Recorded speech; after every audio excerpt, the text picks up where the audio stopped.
Order, honorable members. Honorable House Chair, I suspect I must start by doing a bit of education. A bit of education. Section 30, subsection 2 of the PFMA suggests the following: that I come to Parliament and say, within the available resources, I couldn't find A, B, C. That's subsection 2. However, should the resources be available, I will come back to Parliament. When you mention something in the budget speech, you are not putting back door, as some honorable member trying to suggest. We are being transparent to Parliament and say, with the available resources, I couldn't find the following priorities. But should the resources be available, I'm going to come back to Parliament. That's what I've done. It's not a back door. The second issue I want to raise is the issue of the transport sector. As the issue of the transport sector. There's a distinction. I don't think all of us understand what privatization is. Privatization is selling a state-owned asset to the private sector. That's what privatization is. The current approach we're doing on the freight rail side is to say with the existing capacity within Transnet is insufficient. And therefore, we're inviting private sector to augment. That's not privatization. That's not privatization at all. And what you are doing, somebody says, no, we're trying to please the mining industry. Of course, yes. The mining industry provides jobs to South Africans. Like any other sector in the economy, we've got an interest in that sector being functional in order to provide the required jobs in this economy. It also provides income to support all of us. Even the increase we were voting for last time is because of the taxes paid by, among others, the mining sector. On the passenger rail side, I'm more than happy to come to the committee and explain how the Gibela contract works. It seems to me people do not understand how that contract works. But let me, before that, explain what the MTF is about. When we introduced the medium-term expenditure framework, we were allowing departments to plan over a longer time horizon. What that means is that you can commit a budget because you know the numbers over a 3-year period. There's nothing wrong with that at all. And failure to understand that what PRASA did was to contract with Gibela to supply 600 locomotives. And therefore, Gibela will pay every time a Gibela delivers locomotives.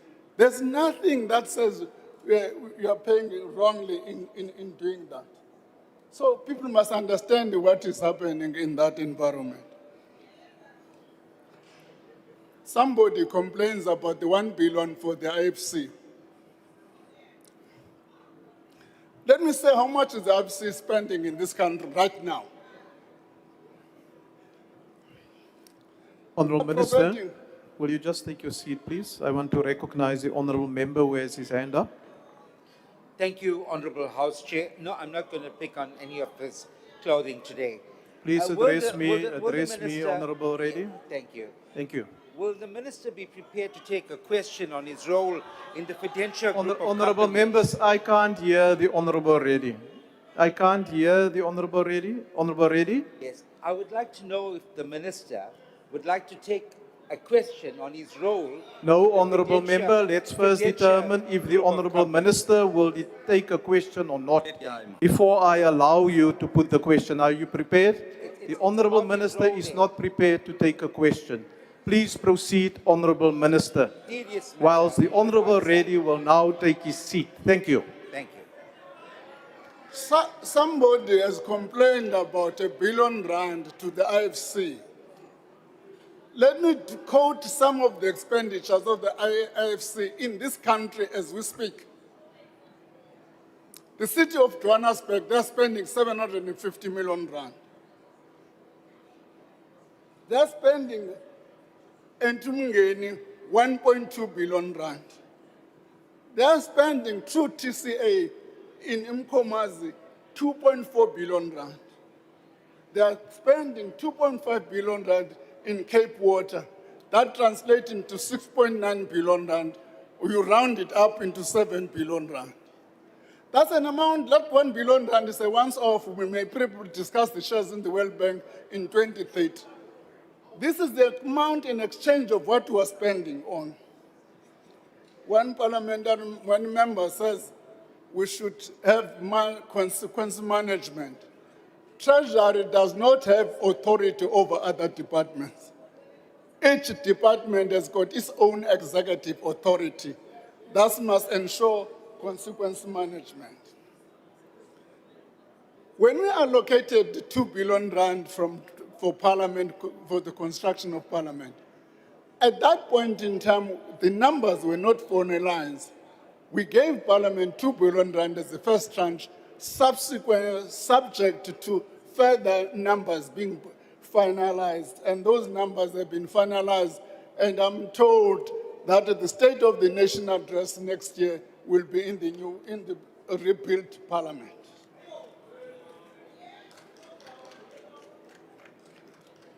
In this budget, we're supporting democracy. We're supporting democracy. An efficient and an effective IEC is in the interest of the democratic dispensation of this country. Is in the interest of that order. Among other things, we're providing disaster money for disaster in a number of areas which has been affected by floods. If we are voting against this adjustment, you are then suggesting that those communities must not be helped through the disasters. That's the precise meaning. As I close, I can finally lodge a formal note against Honorable Reddy. Because Honorable Reddy the other time pointed at me here, and the next thing, the social media is full of me without pens. It's because of you. I thank the committee for this tremendous work. Thank you, Chairperson. Thank you, Honourable Minister. Honourable members, that concludes the debate. Are there any objections to the bill being read a first time? There are objections. Yes, Honourable Member.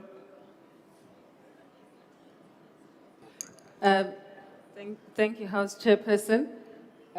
Despite Honourable Siate's failed obfuscation attempt and the misreading of the financials is the very reason Honourable Member, that what is your point? we reject this one. Thank you. Honourable Member. Thank you, Chair. We as the MK Party also reject.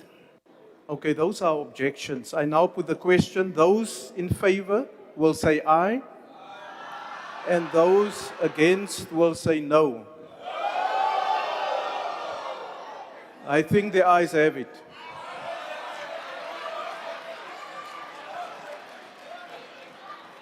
You see, Honourable Reddy, numbers count.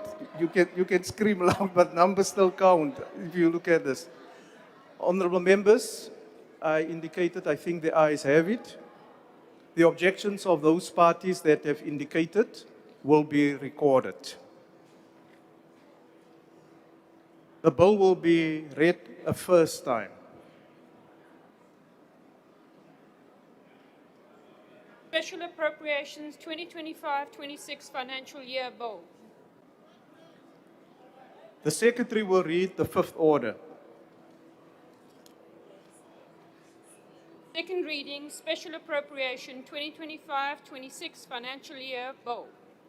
As there is no list of speakers, are there any objections to the bill being read a second time? House Chair, Yes, Honourable Member. please note the objection of the EFF and you call for a division. A division having been called, the bells will be rung for 5 minutes.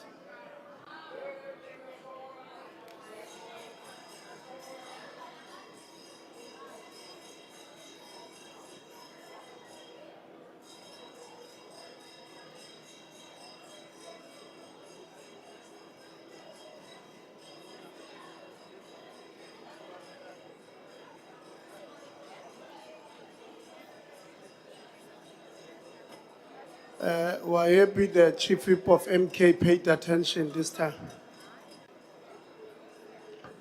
We didn't ask you. We didn't ask you. Awume kancane nje. Uyindoda noma uthuli. Whip of the MK doesn't need attention. We are happy.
Honourable members, will you take up your allocated seats? The doors will remain closed.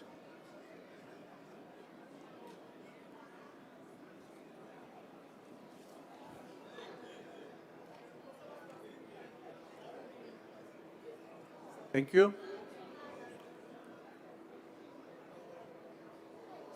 Honorable members, will you take up your allocated seats?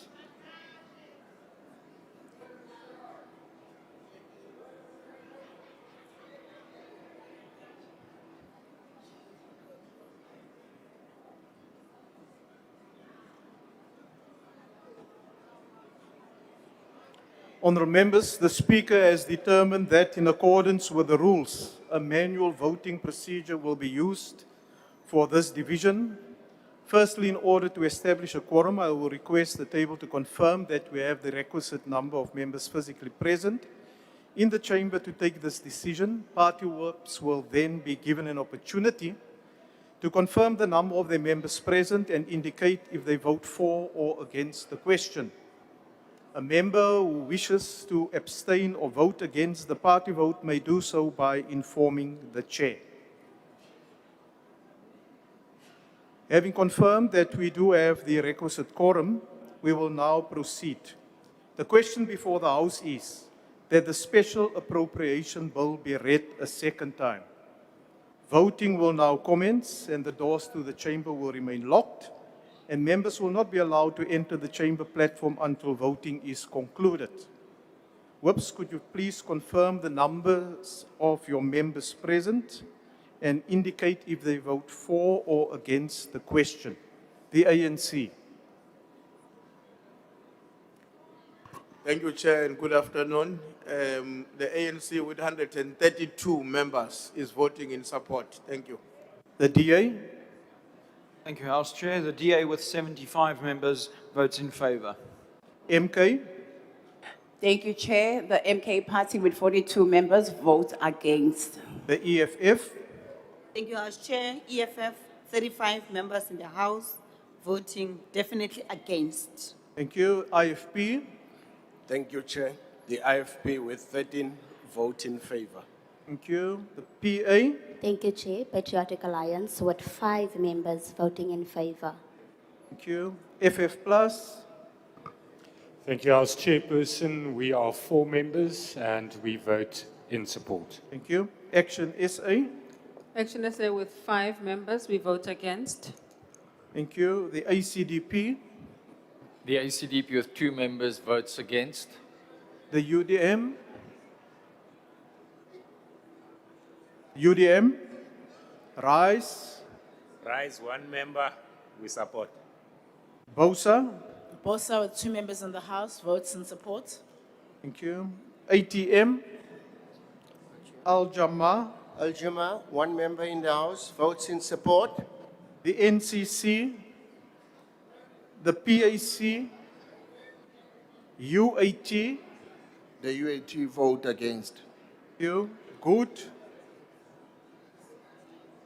Is there any member that wishes to abstain or vote differently to their party?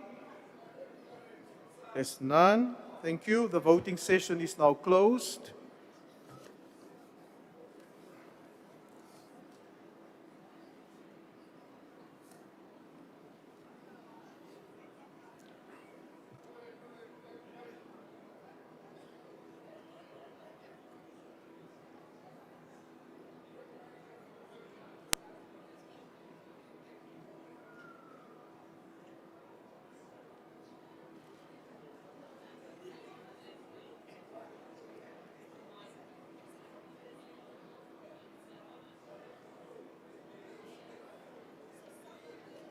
Honourable members, the outcome of the division is as follows. There's no abstentions. 85 voted against and 233 voted in favour.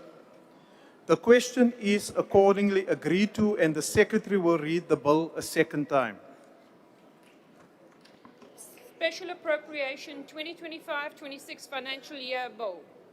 The bill will be sent to the National Council of Provinces for concurrence.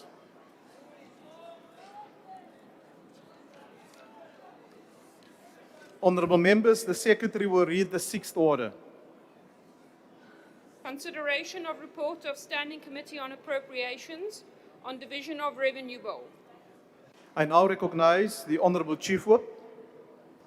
Thank you very much, Chair. I move that the report be adopted. Thank you. The motion is that the report be adopted. Are there any objections? Object? Objection? House Chair, we object and call for a division. Honourable Member, we are going into a debate as well, but if you call for a division now on the report, I will allow that, and the bells will be rung for 5 minutes.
Order, honorable members, will you take up your allocated seats?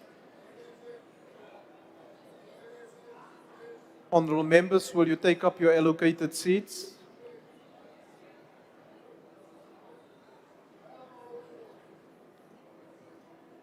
Honorable Lechanyane, will you take up your seats there, please? Thank you.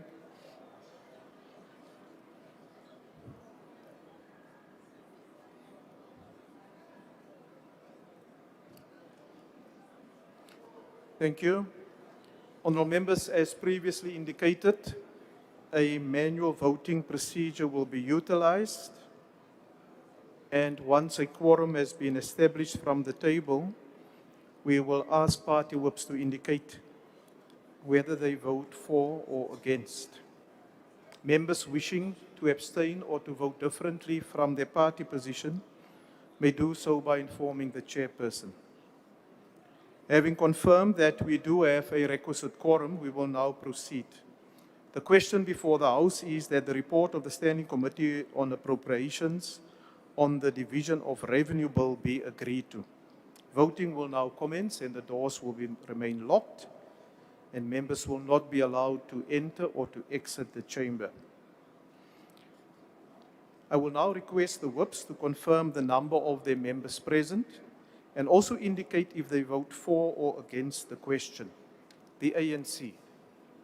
Thank you, Chair. The ANC with 131 members is voting in favor. Thank you. The DA. Thank you, House Chair. The DA with 74 members in the House vote in favor. MK.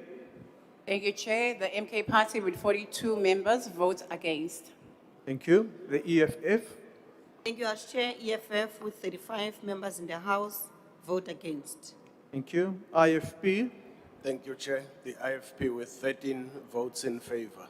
Thank you. PA. Thank you, Chair. Patriotic Alliance with 5 members voting in favor. Thank you. FF Plus. Thank you, House Chair. The Freedom Front Plus with 4 members voting in favor. Noted. Action SA. Action SA with 5 members, we support. Thank you. ACDP. The ACDP with 2 members supports. Thank you. UDM. RISE. Rise, 1 member with support. Thank you. POSA. BOSA with 2 members supports. Thank you. Al Jama. Al-Jama, 1 member in support. Thank you. NCC. PAC. The UAT. The UAT vote against. That's 1 against. And Good. Good is not in the House. Is there any member that wishes to abstain or vote differently to their party?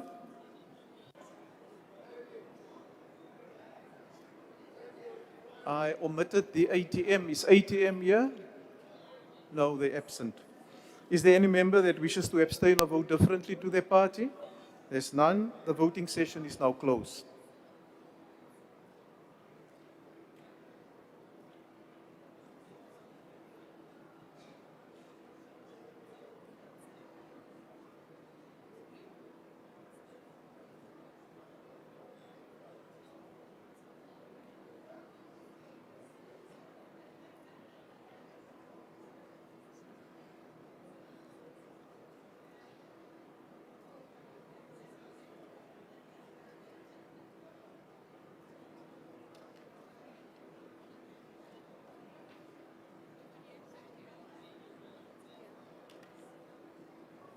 Honorable members, the outcome of the division is as follows. There's no abstention, 78 voted against and 238 voted in favor. And the question is thus agreed to. The Secretary will read the 7th order. Second reading debate, Division of Revenue Bill. I now recognize the chairperson of the committee, the Honorable Maimane, to introduce the report.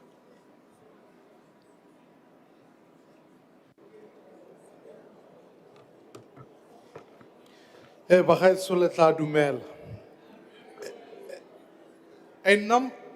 a number of weeks ago, the Standing Committee on Appropriation went to KZN to listen to submissions from ordinary citizens about what they think should be done with their money. I rise today not just to table a bill, but to tell you at least what a young woman who came to the public hearings stated. This was a South African who suffered with albinism. She stood up in the meeting and spoke about how she was unemployed.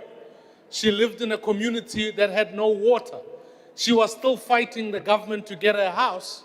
And worst of all, when she went to a hospital, I remember this, it struck me deeply, because she said, for what you and I, suntan lotion, might or might not mean, for her, it was a health necessity. When we deal with the division of revenue bill, we must recognize we are responding to citizens like her and the 57% of citizens who live below the upper poverty line. We do so reflecting about how the 1 rand is structured in the 62% of the social wage. But honorable members, these crises that citizens face indicate the fact that people are running out of money before the end of the month. These are citizens who are all saying they can't afford to live in our country. So when the Auditor General says that there are 161 material irregularities in spheres of government that amount to a staggering 9.7 billion rands, all of us should make a stand and we should take on those departments. The Standing Committee on Appropriations recognizes the fact that this budget is an indicator of the fact that 48.9% is allocated to national, 41.7% to provinces, and 9.4% to local government. It also tells us a story about the fact that 63% of municipalities are in financial distress. 3/4 of municipalities fail to meet the basics in clean audit. So, against this backdrop, rising inflation, where food inflation is now at 4.5%, where housing and utilities inflation is at 5%, electricity is up at 68% in the last 5 years, we have to act and we have to intervene. So I want to welcome a few additions that have been put in the special appropriation, in this division of revenue bill. Firstly, to say to the Minister of Finance, Madiba, thank you for hearing the cries of that woman in Westville and reducing the fuel levy by 3 rands last month. I want to thank you for that. Ndifuna ndikucenge kwakhona, ndithi the next month and the month that's coming, given the continued war, masenzi into, ukhisveta uchilo pa, uba we've got 2 trillion rands that's already, they've exceeded. If we can afford it as government, masincede abantu bethu, bayasokola. Furthermore, honorable members, I want to affirm the fact that ultimately, if we continue the work of shielding consumers against this, we must work even harder to ensure that we can grow the economy, hold entities that are not performing to account, and as the committee wanted to focus on a number of key aspects. We welcome the allocations that have been done, particularly into provinces in the sectors of education and health. In conclusion, honorable members, what we ought to do in shielding citizens against this affordability crisis is make sure we deliver on the services that they require. We welcome the peaking of the debt to GDP ratio. We welcome the fact that we've done interventions to move South Africa out of grey listing. Now the hard work of growing the economy begins. Now the hard work of ensuring that we increase gross capital formation is increased. We welcome the work that must be done through TARS to make sure that agencies that are not delivering against what they are doing must be held accountable. And so, in reflection of this bill and the efforts that have been made by National Treasury, I want to welcome the Division of Revenue Bill for 2026 and commit it to this House for adoption as Bill 1 South Africa we support. Diabulela enkosi. The next speaker is the Honorable Segede.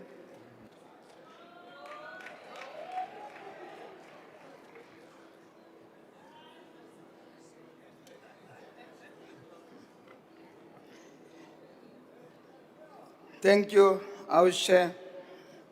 Moving from oversight to intervention to fix local government. We debate the 2026 Division of Revenue Bill in a time when the world is confronted with economic volatility due to the aggression of the USA and Israel against Iran. The blockade of the Strait of Hormuz has reminded us again that we are part of a global interconnected economy. The assumptions that informed the 2026 fiscal framework have changed, and the National Treasury will be required to make various adjustments in the medium-term budget policy statement in October. We welcome the fuel levy reduction by the Minister as a measure to lessen the impact of the fuel increase. One of the major shifts in the orientation of the National Treasury is moving from oversight to intervention. The ANC welcomes this orientation as our Constitution requires cooperative governance that ensures the three spheres of government are collectively responsible for the realization of the Bill of Rights. Interventions by the Presidency to resolve load shedding and the establishment of the eThekwini Task Team and the Johannesburg Task Team are some of the key flagship interventions which have improved living conditions in eThekwini, and load shedding is a thing of the past. In Mpumalanga, SANRAL was involved in road infrastructure projects, supporting municipalities, and a number of municipal routes are being supported by SANRAL. With regards to water infrastructure, the National Department is currently supporting a number of municipalities beyond the provision of bulk water infrastructure to ensure reticulation is developed and water reaches households. A major aspect that should be developed is ensuring that interventions lead to improved capabilities with local municipalities. With 63%, 162 of municipalities in financial distress in 2023-2024, and provinces struggle to balance compensation costs and service delivery outputs.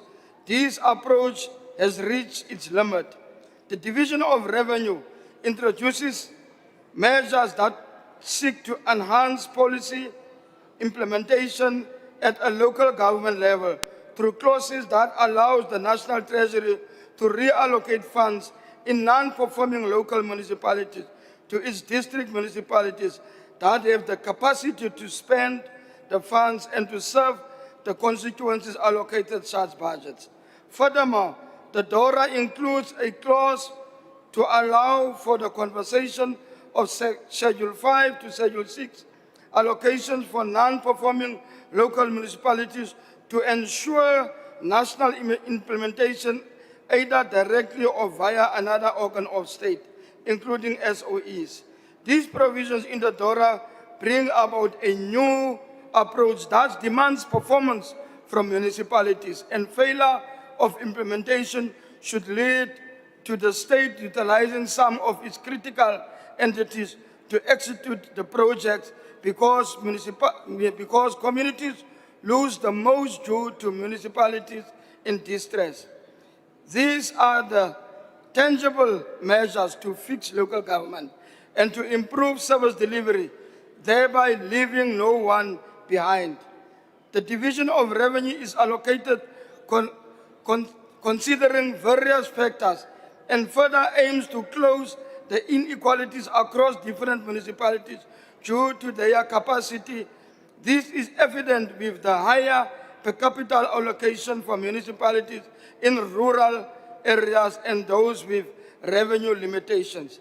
The vertical divisions of revenue allocated 48.2% to the national government, 42.3% to the provincial government, and 9.5% to local government. The provincial equitable share is largely allocated to provide critical social services that support economic development and growth while ensuring the well-being of all South Africans. The provincial equitable share allocates 48% for education based on school-age population and learner enrollment in public ordinary schools, and 27% for health based on provincial risk profiles and caseloads. It is for this reason that the ANC manifesto priority for focusing on elderly childhood development is prioritized in the medium term with the early childhood development grant investment having an increase by 115.8%. This is a lifetime investment the government is making to create equal opportunities for all our children regardless of their background. The massive access and support for learners such as the school nutrition program and scholar transport are there to support the success of our children, and areas we need to increase on our focus and have allocation to support its programs that prepare our children for the digital economy and the changing world. Our education should produce innovators and place the country at the cutting edge of global innovation and production of new technologies indeed. The ANC has truly embedded a fiscal framework that places education and priority number one, and the results are evident for all to see. Today, having a degree, a master's, or a doctorate is no longer a privilege of the few and those who can afford. Through NASFAS and the National Research Foundation, we provide a pipeline for children to succeed to the highest level of education. As public representatives, we should focus on the cultivation and culture that prioritize education in our constituencies and ensure we encourage our children and youth to succeed. The allocation for the municipal largely support infrastructure programs for municipal disaster recovery, urban resettlement development, public transport network, regional bulk infrastructure, amongst other direct conditional grants at the tune of 57 billion. This is a direct supplement of local generated revenue, and the equitable share increase overall support the municipalities.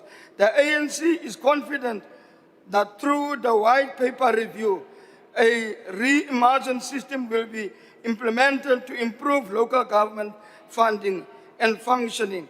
The white paper proposal includes a more differentiated system in which functions are assigned according to demonstrated capacity.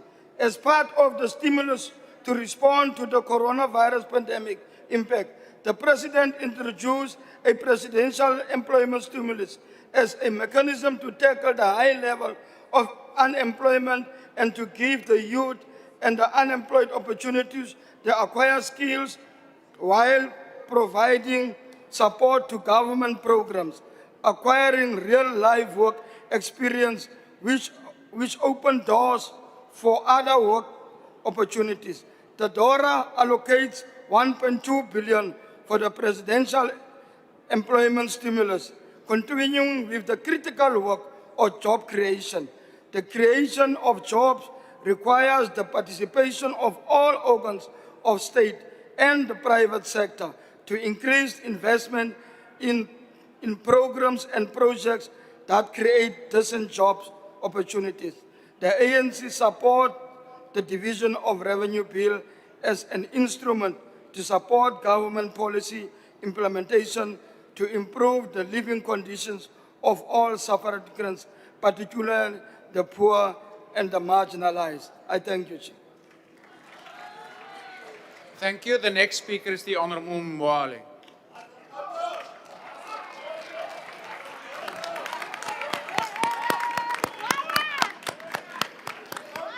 Chairperson, members of this House, today, as Umkhonto weSizwe, we stand firm in rejection of the 2026 Division of Revenue Bill. We do not believe that this tabled budget is in the interest of the people of South Africa, No, it is a budget to rescue the struggling masses of our people from their winter of despair. We are of the strong view that this budget is designed to protect the interest of the economic elite and the close allies of President Ramaphosa and his white monopoly capital aligned criminal syndicates, while systematically excluding our people, our poor people, from being active participant in the economy they should belong to. What the so-called government of national unity present here is not unity. Instead, it is governance through managed compliance, government by memo, not by mandate. This GNU formed through a glaring contradictions and political opportunism now governs at the instruction of the unelected elites acting as proxies of multinational corporations, global rating agencies, and neoliberal forces and billionaires' interests. What has this GNU delivered to our people? It increased fuel levies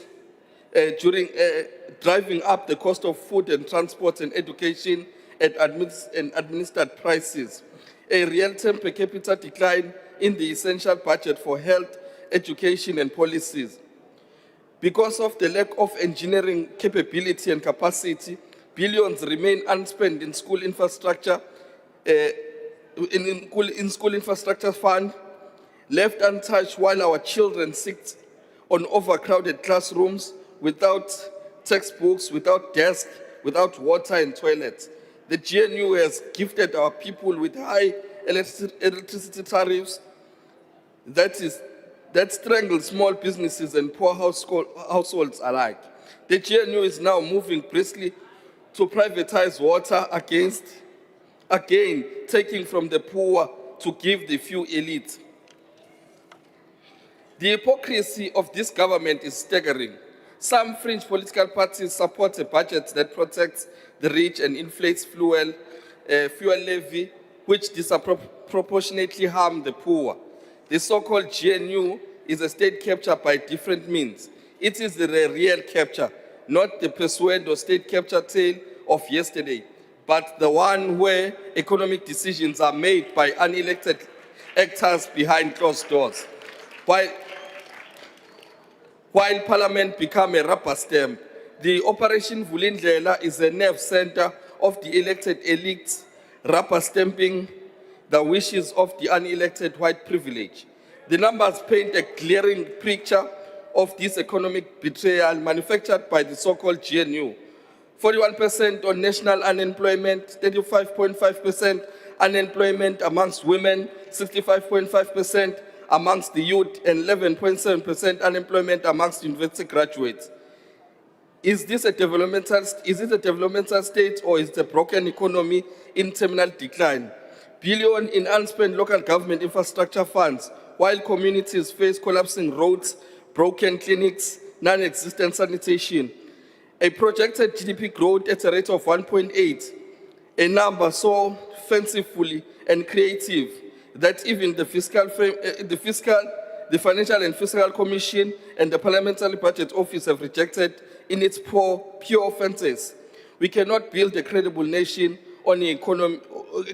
We cannot build a credible nation on economic fiction. We cannot claim to serve the people while we suppress the wages of frontline workers and pump billions in bailouts or on state-owned enterprises, which the ANC deliberately collapsed by employing managers that are incompetent. Rising debt service costs as a percentage of GDP are as a result of stagnant economy.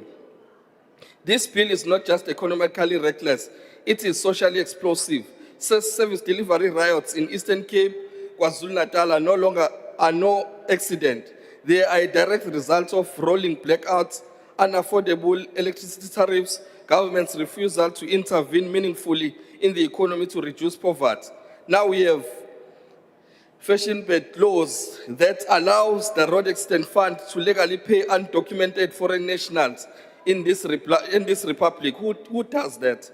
While our republic does not manage and control the influx of illegal and undocumented foreign nationals, this division of revenue bill provides no relief on the poor, and prioritizes debt payment while local government collapse and communities sit in darkness. So as Umkhonto weSizwe, we reject this division of revenue bill out of a commitment to justice, sovereignty, and true economic liberation. Enye into enza ukuthi singayisupport le bill, ngeke support ibill ezothatha imali ifake emaphaketheni abantu abathile abakhona la. Abanye bayavela lapha kwimadlanga ngoba bazi ukuthi imali yahulumeni futhi emaphaketheni engabe imali esiza abantu. Abantu abakhumbuleke nje besovota ukuthi baniphuce amandla bawanikeze abantu abazodeliver. Siyabonga. Thank you. The next speaker is the Honourable Wakeland.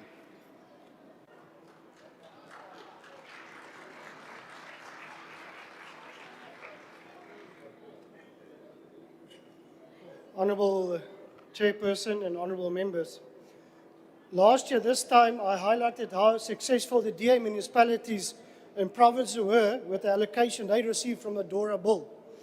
This year I will tell you about the number one reason why municipalities, departments, provinces and SOEs are failing us, but I'll tell you about that a little bit later. Let's fix the state and not just the budget. Honourable Chairperson, we stand here today in a new political reality. A government of national unity, a moment that demands both honesty and responsibility. Honesty about how we got here and responsibility about what we do next. Yes, this budget reflects important shifts. A move towards fiscal stabilization, a recognition that municipalities are in distress, and an acknowledgement that the current system is no longer working. These changes are not happening because the system succeeded. They are happening because the system has failed us. And that failure has been building over more than 30 years. After 3 decades of ANC government, we are faced with a state where 63% of municipalities are in financial distress. Infrastructure backlog continue to grow. Service delivery is deteriorating, and economic growth remains low. This is not a temporary downturn. It's a systemic governance failure, and it did not happen by accident. It is the result of political choices. At the heart of this choice lies the ANC policy that has weakened the state to its core, and that is called the cadre deployment policy. For years, the state was not built on merit, capability, or professional administration, but on political loyalty to and deployment of the ANC of its cadres. Cadres filled positions not to strengthen the state, but to secure political control over it. And the consequences are now visible everywhere. A weak financial management, a poor projected execution, a collapsing municipality, and a complete absence of consequence management. You cannot build a capable state on a foundation of ANC political deployment. And until we confront that truth honestly, no reform will be deep enough to fix what is broken. This is why we now face the central contradiction of this budget. We are spending more, yet we are delivering less. The report itself confirms a declining real per capita spending, persistent infrastructure delays, and underperforming conditional grants. And yet for years, the response has been the same by these cadres. These cadres say, allocate more money, avoid accountability, and protect the system. That approach has not worked before, and it certainly will not work now. Nowhere is this failure more visible than in local government. Municipalities receive a share of their budget, but carry unfunded mandates of over 31 billion rand. They are expected to perform, but are structurally constrained, politically interfered with, and administratively weakened. This is not simply a funding problem. It's a capacity crisis that was created of years of cadre deployment, political interference, and choices. Last year, Treasury had to resort to freezing the equitable share of 18 municipalities in order to force them to meet their financial obligations. To water boards, it goes without saying that none of them were DA municipalities. Later that same year, it has threatened the same process to 75 municipalities. And I want to highlight this, of which 15 of 22 was in the Northwest, which was part of that. Honourable members, being part of the government of national unity does not mean ignoring the reality. It means confronting it. It means recognizing that we cannot continue defending systems that have clearly failed us, that we cannot continue protecting underperformance, and that we cannot repeat the same mistakes under a new political arrangement. Despite the intervention mentioned, too many municipalities waste money on projects that were never built, employees that don't exist, and favors for the political connected. But to be fair, there are elements in this budget that move in the right direction. There is recognition of municipal dysfunction. Some movements are towards reform, a focus of fiscal stabilization, and also an attempt to reprioritize spending towards infrastructure. These are necessary steps, but they are not sufficient because a central weakness still remains. There are still deployed cadres in the system that has got no accountability. We continue to see weak consequence management, no automatic penalties for failure, and a continued tolerance of underperformance by these cadres. The committee calls for performance-linked funding, stronger monitoring, and better reporting. But without enforcement, these remain good intentions rather than outcomes. This is why the Democratic Alliance is advancing a different approach, grounded in a simple principle. Public money must deliver public value. That means linking funding to performance, introducing milestone-based payment for infrastructure, enforcing automatic clawbacks where delivery fails, and ensuring transparent reporting so that Parliament and the public can see what is being achieved. The era of blank cheques must come to an end. Honourable Speaker, Honourable Chair, the GNU presents us with an opportunity to fundamentally change this direction. The move from cadre deployment to professionalism, from spending to delivery, from excuses to accountability. But Speaker, this will require political courage, and it will require us to confront uncomfortable truths. We cannot build the future by pretending the past did never happen. We cannot fix the state without fixing how it's governed. And we cannot deliver for South Africans without ending the culture of cadre deployment. The Democratic Alliance will engage constructively in this government of national unity, but we will not compromise on one principle. South Africans deserve a capable state, not a deployed one, and every budget, every allocation, and every decision must move us closer to that goal. Cadre deployment must stop. Thank you, Chair. Thank you. The next speaker is the Honourable Mahotwe.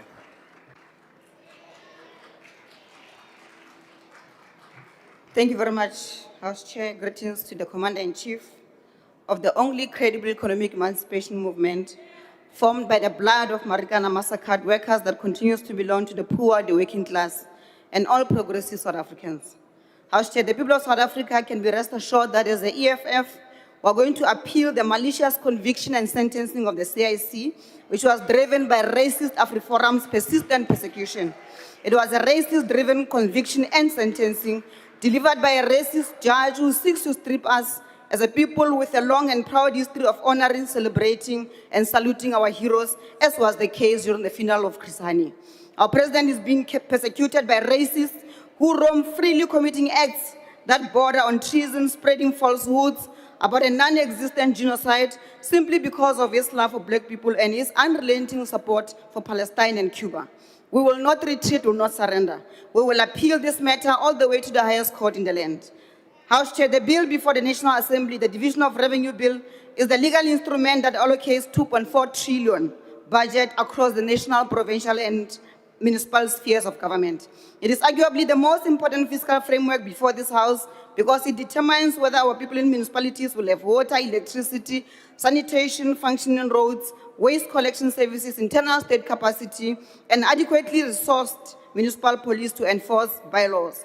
We want to remind this House that in 2025, we reached a progressive agreement at the Standing Committee on Appropriations that the proposed DOR tabled by the Minister of Finance must be amended. We agreed on this at the majority of committee members, including the chairperson of the Standing Committee, Dr. Musa, before the Minister of Finance withdrew the bill. We had all agreed that the fact that municipalities receive only 9.4% of nationally raised revenue is fundamentally flawed and unsustainable. We had further agreed that municipalities continue to adopt unfunded budget to the tune of more than 30 billion rands, and that the majority of them do not adequately budget for infrastructure repairs and maintenance. It is an undeniable fact that the majority of municipalities are in distress. We are told that more than 63% of municipalities are in financial distress, and we are of the view that this figure is in essence, much higher. We say that all municipalities in the country and many others are in varying degrees of financial distress. We took all of these factors and many more into account and agreed that the DOR bill must be amended. What remained was to agree on the quantum of the increase. We proposed that it be increased to at least 14% of national raised revenue. Others suggested a phased incremental increase, while the chairperson himself proposed that we consider the submission by SALGA. But what is critical is that we had reached a consensus.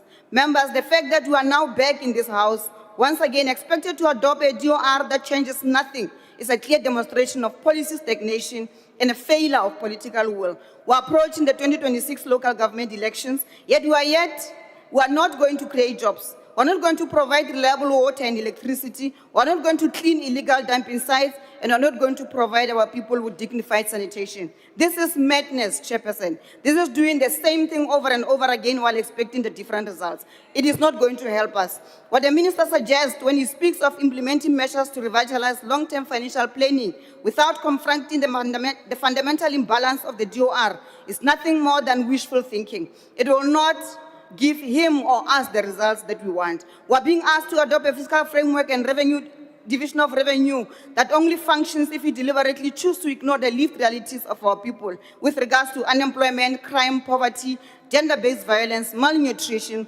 collapsing infrastructure, potholes, and the growing number of indigent households without access to electricity and water. That is the choice being presented before us, to ignore the reality in favor of technical compliance. By adopting this DOR in its current form, the House is choosing to maintain a system that fails the majority. We're choosing apartheid economy. The EFF rejects the proposed DOR tabled by the Minister of Finance because it does the exact opposite of that the minister claims to do. Instead of resolving the crisis, it deepens them even further.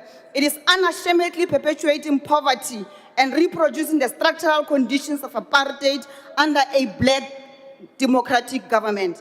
Our people continue to suffer, and this House cannot, in good conscience, endorse a fiscal framework and a division of revenue bill that entrenches the suffering of our people. The EFF will not support this division of revenue bill. Thank you. The next speaker is the Honorable Hadebe.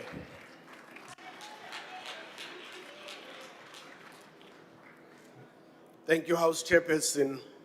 The Division of Revenue Bill remains a cornerstone of our constitutional democracy, as it gives practical effect to the equitable sharing of nationally raised revenue among the three spheres of government in line with the Constitution. It is through this framework that provinces and municipalities are empowered to fulfill their service delivery responsibilities and respond to the needs of our people. As the IFP, we approach this debate with a sense of responsibility that reflects both our principles and our role in government, particularly in advancing reforms within the local government sphere. We recognize that this bill provides a structured and predictable framework for the allocation of resources, enabling planning, coordination, and transparency across all spheres. These are necessary foundations for a capable and developmental state. At the same time, Chairperson, we must acknowledge that the success of this framework ultimately depends on the strength of institutions at the provincial and local government. While the system of equitable share and conditional grants is sound in design, persistent challenges in municipal governance continues to affect outcomes. Issues such as underspending on infrastructure, weaknesses in financial management, and administrative inefficiencies remain evident in several municipalities across the country. The IFP recognizes that meaningful steps are already being taken to address these challenges, including efforts to stabilize municipalities, improve financial oversight, and build institutional capacity. These reforms are important and must be supported as they form part of a broader effort to restore functionality and public confidence in local government. However, progress must be sustained and strengthened as communities cannot afford delays in service delivery. The bill also provides mechanisms for the withholding and reallocation of funds in instances of non-compliance. While these are necessary safeguards to protect public resources, they must be applied with care and balance. Interventions should correct governance failures without inadvertently penalizing communities that depend on these funds for essential services. In this regard, a cooperative approach that combines accountability with targeted support is essential. Chairperson, many municipalities continue to operate under significant structural constraints, including limited revenue bases and increasing service delivery demands. The equitable share must therefore continue to fulfill its redistributive purpose, while reforms focus on improving governance, enhancing capacity, and ensuring that allocated funds are spent effectively and in line with their intended purpose. In conclusion, Honorable Chairperson, the IFP supports the Division of Revenue Bill as a necessary instrument to advance cooperative governance and equitable development. At the same time, we emphasize that the true measure of this bill lies in its implementation. It must translate into improved service delivery, strengthened institutions, and tangible improvements in the daily lives of South Africans. I thank you. I now recognize the Honourable Silves.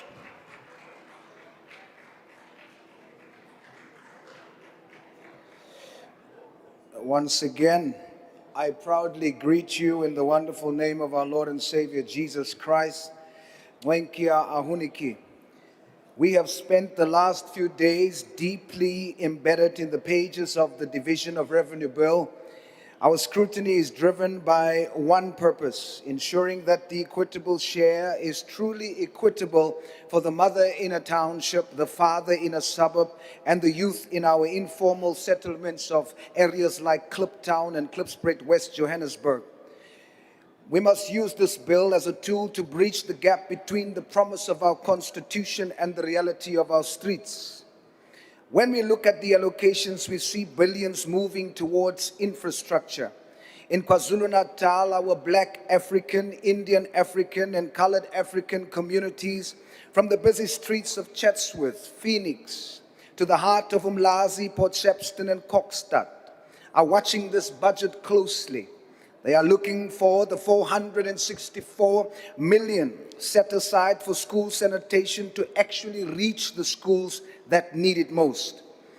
And when we turn to the Western Cape, we hear much talk about world-class infrastructure.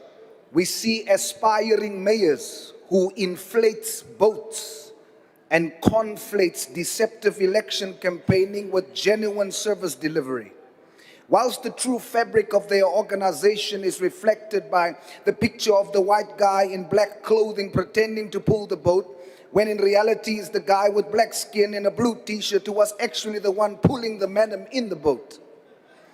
As the GNU, we must hold each other accountable. We must not allow government ministers to act like DA ministers, like opposition rather than partners. Whether your deployees proudly stands before the country and claims that 41.4 million has been spent on Knoflokskraal. Where is it? Because when you visit you don't see 41 million worth of pipes or permanent housing.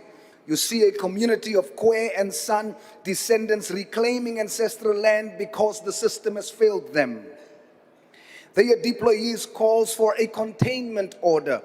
But let us be honest with the South African people, a containment order that limits movement, maps residents like cattle, and restricts the growth of a community is the first step toward an apartheid-style eviction. The white lie of 1652 has become the blue lie of 2026. We are Busman. We are the original defenders and the owners of this land. We are not our parents. We are Knoflokskraal. Looking at the past, we must be honest. What's happening in Johannesburg is also happening in Cape Town.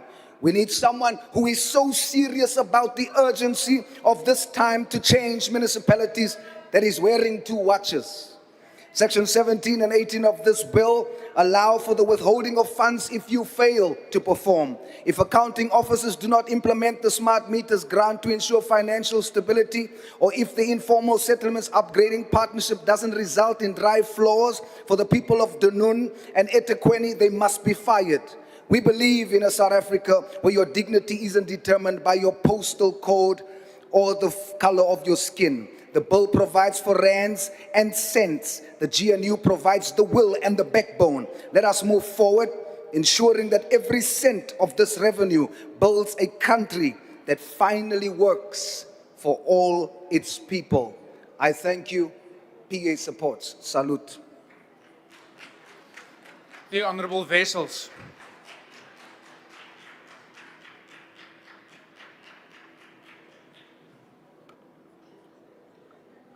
Thank you, Honourable House Chairperson. House Chair, there is no doubt that municipalities across South Africa are in serious trouble.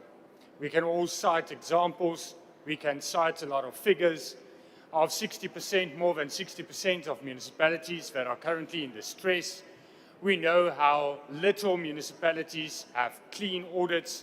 We know that municipalities across the country owe third parties, such as pension funds, such as medical aids, such as the South African Revenue Fund, monies that they deduct from municipal officials but don't pay over to those third parties.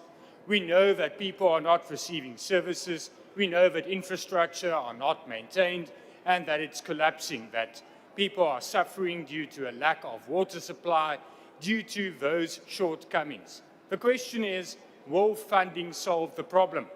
And when one goes and looks at two important aspects.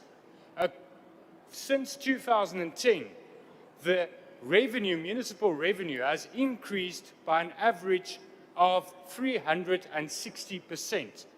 Annually, that's about 10% per year that the municipal revenue has increased. Yet, municipalities owe their creditors more and more. They can't pay salaries to officials. They can't maintain their infrastructure, etc. So does the problem lie with revenue? Does it lie with the equitable share formula? Or is there a more deeper crisis in our municipalities which goes to a lack of merit-based appointments, a lack of leadership, and a lack of political stability? Because that is what we see, where there is no actual accountability, where there's no municipal councillors, officials in these municipalities that are in distress that actually stands up and does the right thing. They are not there to serve the people, to serve their communities, but rather the majority are there to serve their own needs, to have power, to make certain decisions, to enrich certain contractors, but not to spend the money where it should be spent.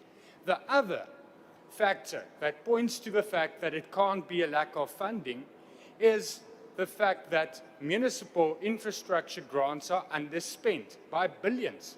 Those municipalities that can't maintain their infrastructure do not spend it. So they have the money to maintain the infrastructure, to improve the infrastructure. They get these grants from the national fiscus, from national taxpayers' money, but they do not spend it and they return it to national treasury. That shows a lack of financial management, and that needs to be addressed. We can't say that the problem lies with the funding model of municipalities.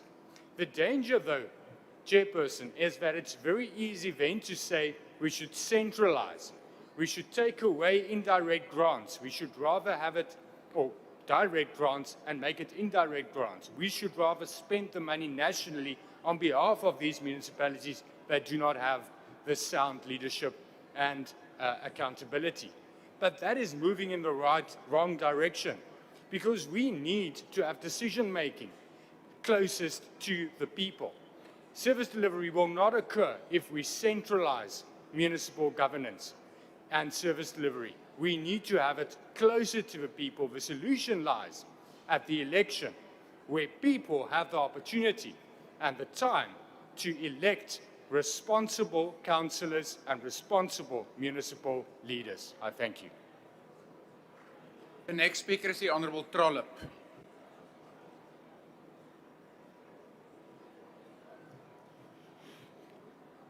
Honourable Chairperson, the Division of Revenue Bill before this House gives effect to the equitable allocation of nationally raised revenue across the three spheres of government. It reflects our national priorities and critically our commitment to fund local government. But this is a local government election year, and we cannot debate this bill in isolation from the political reality on the ground. Across South Africa, it is municipalities that have collapsed under the weight of corruption, cadre deployment, and chronic mismanagement. A substantial share of this bill is allocated to local government through the equitable share and conditional grants.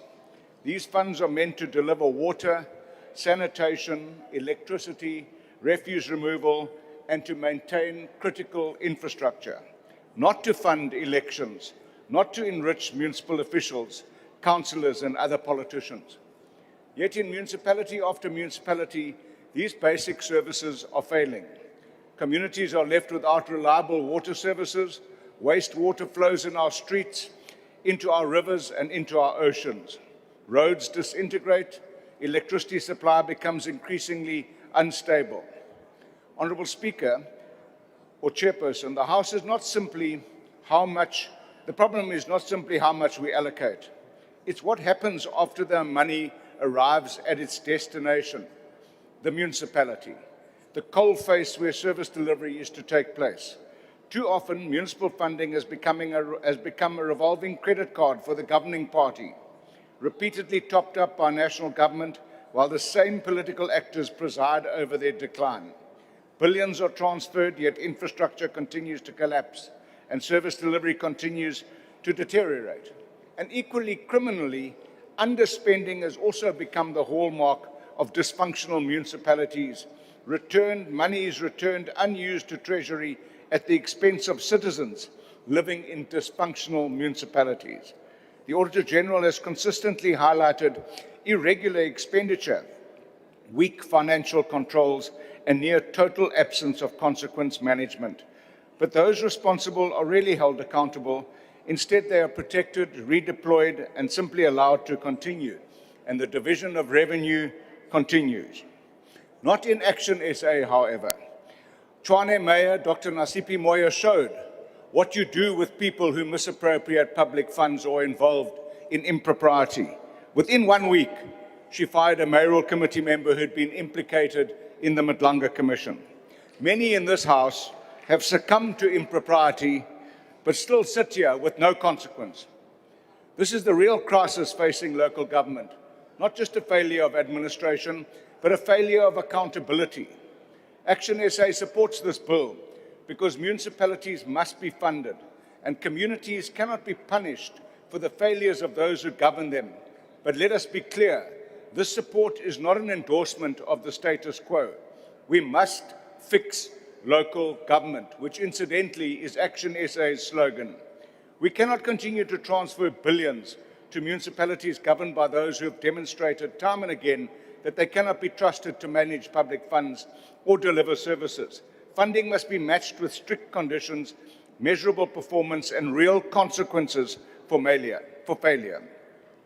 Honourable Speaker, while this House will pass this bill today, the South African people will have their opportunity to assess the division of revenue later this year. At the ballot box, voters will decide whether to keep entrusting their municipalities to those who have broken them, or whether to choose a new path, one grounded in accountability, competence, and service delivery. That is where real consequent management will take place. Thank you. Thank you. The next speaker is the Honourable Swart. Thank you, House Chair. House Chair, this bill must be considered against the dramatic geopolitical changes that have occurred since February's budget. And at that time, Honourable Minister, the ACDP said that the ship of public finances was starting to move in the right direction. The economy was expected to grow much faster on the back of improving investor sentiment, healthier state finances, and easing financial conditions. However, the Middle East war, falling commodity prices, and increased pressure has resulted in the IMF cutting South Africa's growth forecast to 1% for 2026. That is below the 1.1% growth rate achieved last year. Now, as we know, lower than projected economic growth results in lower tax revenues, increasing pressure on the budget and on DORA allocations. Chairperson, higher economic growth cannot rely only on consumer spending. It must be driven by fixed investment and improved business confidence. Fixed capital investment contracted sadly last year and remains well below levels needed to generate sustained growth. Surge in fuel prices are combined with rising water and electricity tariffs are placing households under immense financial pressure. And the result is that taxpayers are correctly demanding value for every rand of tax that they are paying. This, the ACDP believes, they are not fully obtaining when one considers the dysfunctional state of most of our municipalities who are responsible for water, sanitation, electricity, roads, and community services. The Auditor General continues to sound the alarm on the crisis at municipal level, with the trend of poor audit outcomes now also relating to some metros. This is deeply concerning when only 4 of the 8 received unqualified audit opinions. Shockingly, 13 municipalities failed to submit financial statements at all. Now, the Minister of Water and Sanitation has correctly last week read municipalities the Riot Act, stating that the time for talk is past. Maybe it is too little too late, but hopefully there will be some recourse in this regard, particularly with local government elections looming. And it is clear that a new model of political leadership is needed. Those candidates that need to be elected who understand stewardship of state resources, who are servant leaders, who are not there to loot and steal, but to serve the people. We need councillors who are competent, able, God-fearing, trustworthy, and who hate dishonest gain. Just think how we could turn around our municipalities if we have those type of councillors elected. And those are the candidates that the ACDP offers. Despite our reservations, the ACDP will support this bill. I thank you.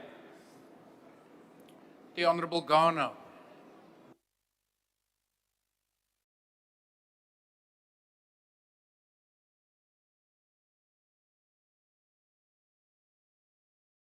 Nakenza Mtramashitulu.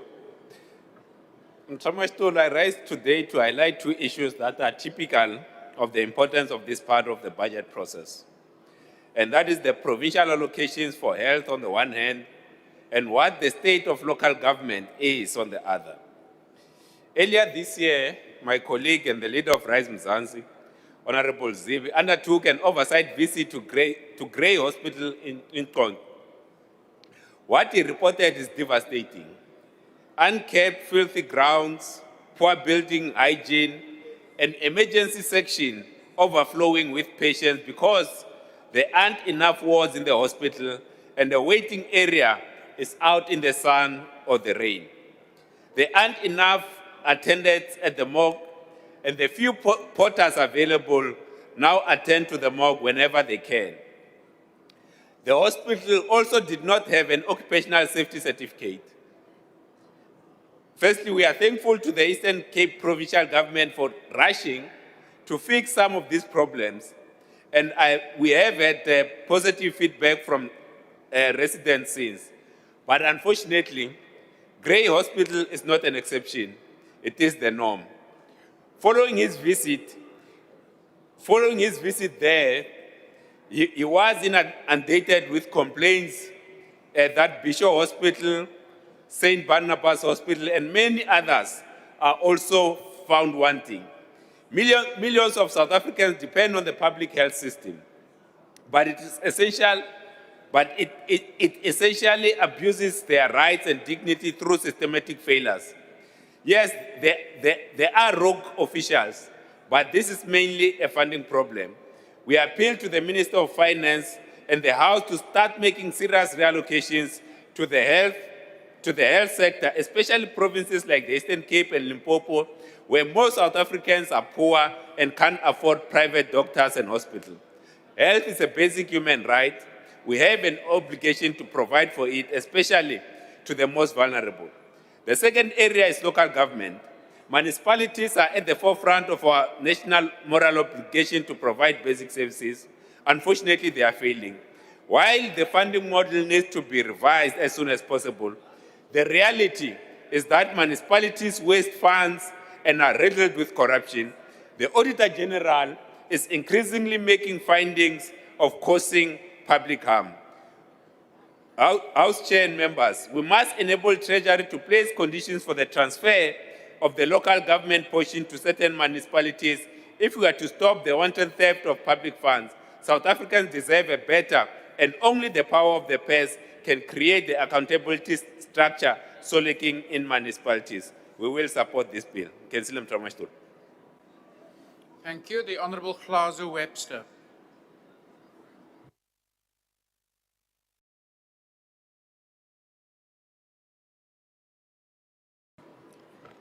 Honourable Chairperson, the Division of Revenue Bill tells a story about the priorities of government, and it is unfortunately not a comfortable story. The bill divides the national budget between the three spheres of government, and only 9% of the budget goes to local government. That is the sphere of government that is responsible for water, for electricity, for sewage, for refuse removal. It is the core face of service delivery. So we have to concede that if this parliament is serious about fixing municipalities, as many in this house would attest to in words, then we must follow it with funding. And that giving local government the smallest share while expecting the biggest delivery is setting municipalities up for failure. And so, Honourable Mautwe, we still do stand with our position that local government needs more funding. That has not changed. There's no two ways about it. But we don't just say that, we propose options to ensure that there is funding for this. Year after year, we pour billions into provincial administrations, yet the bulk of their budgets go to health, they go to education, which are functions that could be managed nationally with greater consistency and less duplication. Instead, we use the funding to maintain layers of bureaucracy that are expensive and that are fragmented. We must ask if provinces in their current form are delivering value for money, and we must ask if they are too politically comfortable to change. Second, we must look at VIP protection for politicians, and that must be ended. This week, the Minister of Finance confirmed to us as BOSA that Treasury cannot cut the 4 billion rand that's spent on VIP protection because there's simply no political will to do so.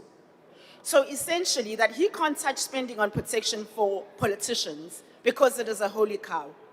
1 in 5 members of this House benefit from VIP protection as ministers and deputy ministers. So today, we've got to ask the question, what would that 4 billion do at local governments instead? It could build 20,000 new RDP homes. It could hire 13,000 more Metro Police officers a year. It could build 50 more local clinics. It could connect 200,000 households with water and sanitation services, and it could tar hundreds of kilometers of gravel roads. So, Chairperson, when South Africans are told there's only scraps in funding for local government to fund basic services, What we need to go back to is that the problem is not essentially the resources, it's the choices and priorities of this government. I thank you. Thank you. Is there a speaker on behalf of the ATM? If not, I recognize the Honourable Mtuli.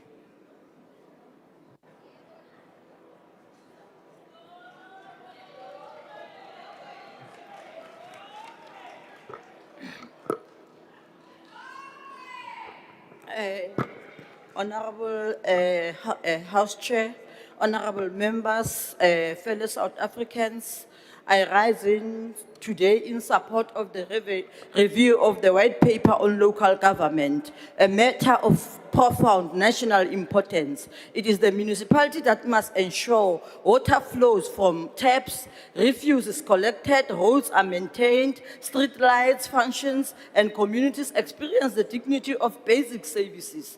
When local government works, communities thrive. When it fails, our people suffer first and suffer most. Hence, the African National Congress had declared 2026 as the year of fixing local government as a priority. Over the years, the ANC has acknowledged structural constraints that has impacted the financial viability of many municipalities in rural areas and in locations with low revenue generating capacity. The white paper on local government was visionary in its time. It laid the foundation for developmental local government in democratic South Africa.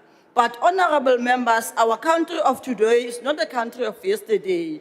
The demands on municipalities have grown, urbanization has accelerated, infrastructure has aged, and unemployment remains high. Communities rightly demand responsive and accountable governance. Therefore, reviewing this white paper is not an academic exercise, it's a practical necessity.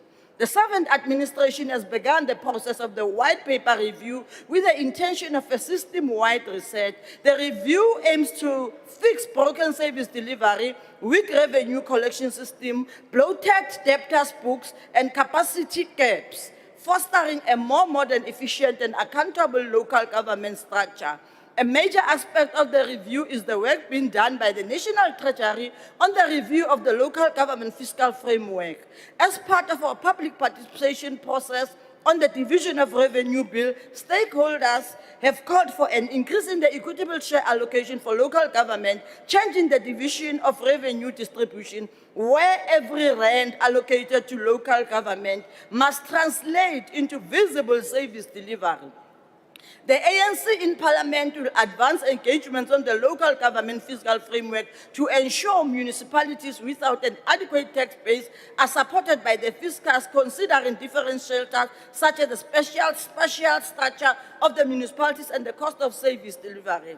A municipality in Eastern Cape with a human settlement in distant location and municipality with partial integrated human settlement will have a different cost of delivering a similar basic service, but a rural municipality cost will be higher, requiring more resources despite having a lower population. The local government fiscal framework would be more context. Honorable House Chair, municipalities need qualified and competent officials and ethical administrators. We need professional public servants appointed on merit, not patronage. We need training linked to outcomes, performance linked to consequences. A capable state is not built through speeches.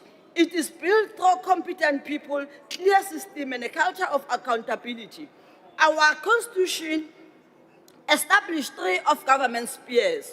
These spheres are distinctive, interdependent, and interrelated. They are not rivals. They are partners in service of the people. That is corporate governance. We must also speak about the district development model, the DDM. It's an enable mechanism rather than a duplication of the corporate government system. At its core, the DDM 6-1 plan, one budgeting approach, and one district. This is an important principle. Communities do not live in departmental silos.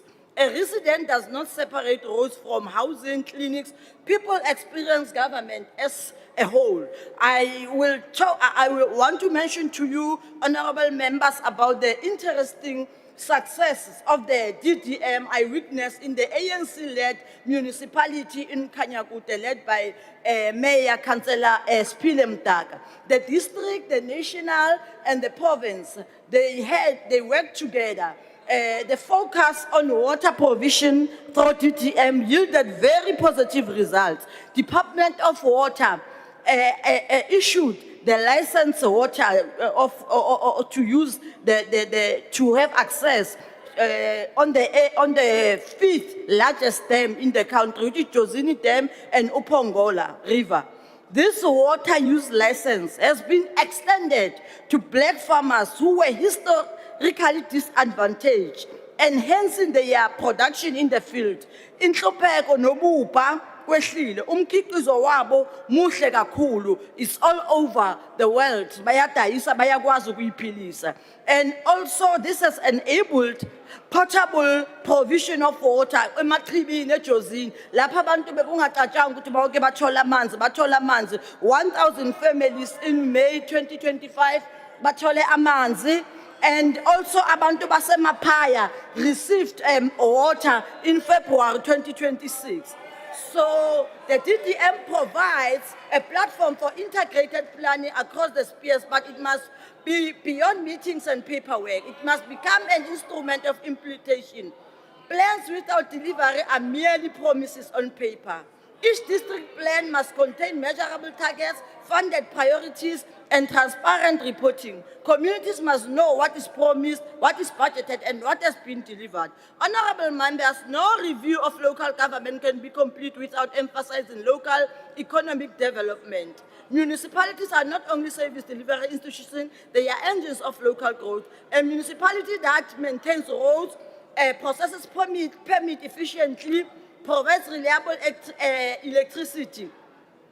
It sends a clear message. Investment is welcomed here. Local economic development means supporting small businesses, townships, enterprises, farmers, tourism, and informal traders and youth entrepreneurs. It means using municipal procurement to stimulate local industry where lawful and practical. It means turning municipal space into centers of commerce. Each and every ward must feel the benefits of economic inclusion. Every town must have growth strategy. This review must also place citizens at the center. Communities want clean governance, honest leadership, and dignified services. They want to be heard before protests become their only language. As part of fixing local government, progress can be highlighted while many challenges remain. In the area of core service delivery, every ANC-led municipality is implementing what-level turnaround plans with defined minimum responses, standards that the delivery of water, sanitation, electricity, and housing is structured. In municipalities such as Inokumgijima, all ward communities are now fully operational, and with the new smart meters which have been installed, 15,000 smart meters, 36 million revenue has been improved in a single month and enable full utilization of infrastructure. Thank you, Honourable grants. Member. Your time has now expired.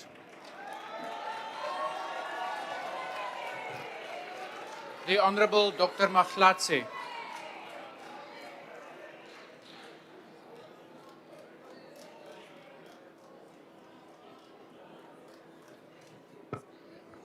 Thank you, Chairperson. Khotso, Africa.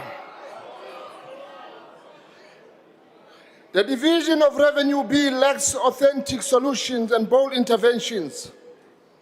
The recommendation think around the edges, more frameworks, more reviews, but no decisive action to address unemployment, economic injustice, or the hollowing out of public trust.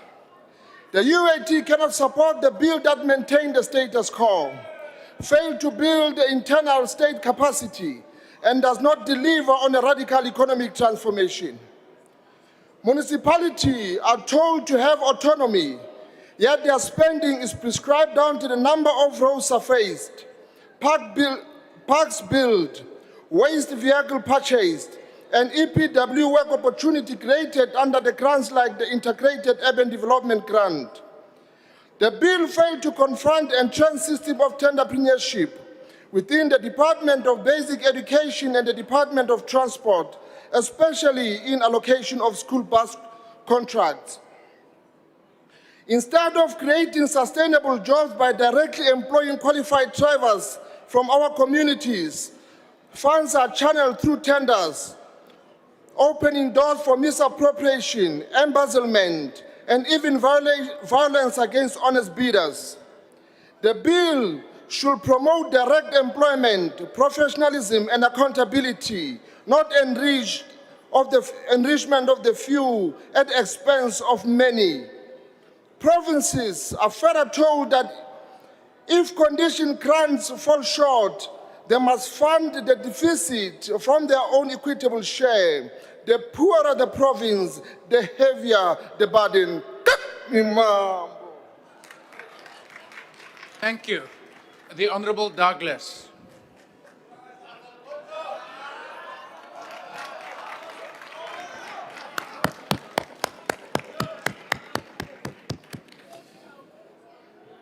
Thank you, Mr. Chairperson. I greet you again in the name of our Lord and Savior, Jesus Christ.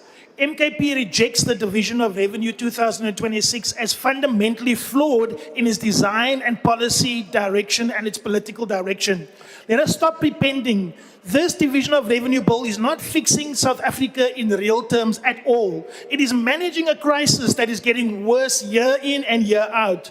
We are told that this is an equitable division of revenue, but there is nothing equitable about a system where only 9.5% of national revenue goes to local government. The very sphere that must deliver water, sanitation, electricity, and roads and housing is collapsing due to severe underfunding because of the World Bank and IMF loan conditionalities, loans that we did not need because we have our own resources. Over 60% of municipalities in South Africa are in financial distress. More than 300 billion is owed to Eskom by municipalities. Non-revenue water losses in some areas exceed 40%. Infrastructure backlogs are estimated at over 1.5 trillion. But over 60 of these, the largest metros and municipalities across the country, has been run by coalitions that now sit in the GNU for the last decade. The DA, PA, ANC, Action SA, Freedom Front Plus, BOSSA, IFP, they have all been running our municipalities in the ground. Now they want to come and stand for local government elections again. It's more of the same under these people. The DA-led municipalities are a disaster for colored, black, Indian, and middle-class progressive white families because their racist policies cater for the elite, well-off communities and Western foreign nationals more than our own poor people. Under the DA Mayor Gordon Hill-Lewis, they have entrenched apartheid spatial planning, and now he wants to build a wall for separate development. Hulle dink ons is vaak, maar hulle maak hulle laat. What DA is doing is not governance. This is displacement and modern-day forced removals by another name, Apartheid 2.0. And let us not be misled by the myth that the DA has clean governance and the GNU has clean governance. We have seen 1.2 billion rand school IT tender scandals in the Western Cape and over 1.6 billion rand in tender fraud and contracts under investigation in the city of Cape Town, with DA members being arrested regularly. Corruption does not only wear ANC colors, it wears blue too, Mr. Chair. So the DA thinks the past is the past and we must just wipe away white monopoly capital, our oppressors, and keep their business interests going for a few jobs that trickles down, and we must be happy with them holding on to stolen land and mineral wealth for that. Hell no, not anymore. Julle maak julle laat. We must change Cape Town. It's the mother city, and MK is going to take over here. Because every day in the Western Cape, they want to take colored people and black people off the land, while the DA protects property markets instead of people. And the PA comes here and defends the taking of our land in Kloffelskral. Mr. Mackenzie, you are a just a servant of the DA. You're just a servant of the white man. You're just a servant of the ANC. You're protecting the loss of our land. You're protecting the people who are evicting us from Klofvolkskraal. Gaan sê vir ons mense in Klofvolkskraal, hoekom jy nie vir hulle die land kan gee nie? Want jy is hulle holbossel. Die DA is 'n holbossel. Dis hoekom. So I'm saying to you, enough is enough, Mr. Chair. Under MK, we will no longer have land taken from our people. We will give people land. Instead of people being removed from Klofvolkskraal, we will give them permits to stay there completely and always. We will support black African traditional leaders. We will support faith communities because we are Honourable MK, Douglas, your and this time is has our now time. expired. You are shouting. Why are you screaming at us? Why are you screaming? Order, honourable members.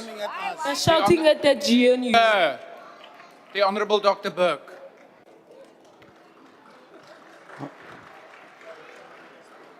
House Chairperson, I keep making the mistake of moving to the front while Honourable Douglas speaks, which raises our collective heart rate and achieves absolutely nothing, much like the MK party.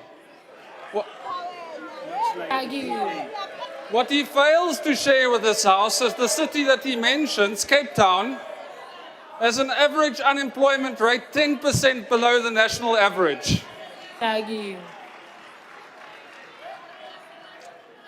But let's move on to more positive things, House Chairperson.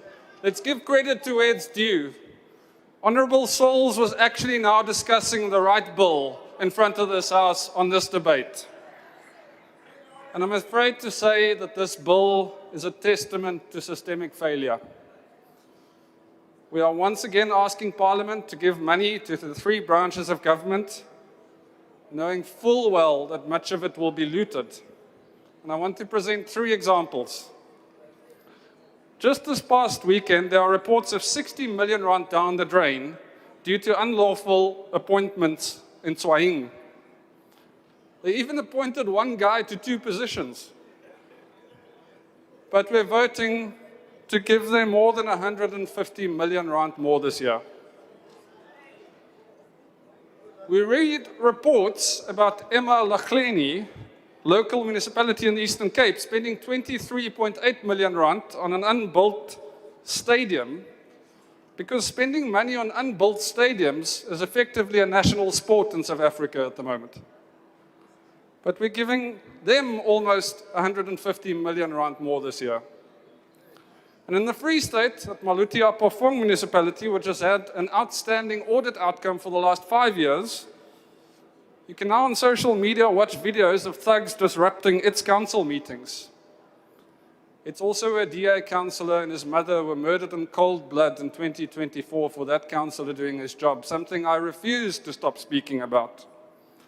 But this bill will give Maluti Apofong another whopping 896 million rand. Our looting continua. You see, our equitable share distributions are based on a formula that does not include audit outcome performance. Which means if you do a terrible job, don't worry, we will give you more money. And so I come to this Parliament to speak about and vote for a bill that is a tragedy. I do so not because it's a pretty picture, but because there is a bigger picture. I do so because soon we will have new elections in this country. Soon the people in these municipalities will vote. They will have an opportunity to select a better government, one that includes more DA councillors than ever before. One that actually builds stadiums, not breaks promises. One that makes lawful appointments. One where people's lives are not cut short, but actually improved. To paraphrase another man who had hope, we aren't opposed to equitable share in all circumstances, just in circumstances where the results are dumb. When money is given to municipalities that don't transfer the resources to our people. So, Mr. Chairperson, I reluctantly support this bill. Thank you. The next speaker is the Honorable Kaleka Mazibuku.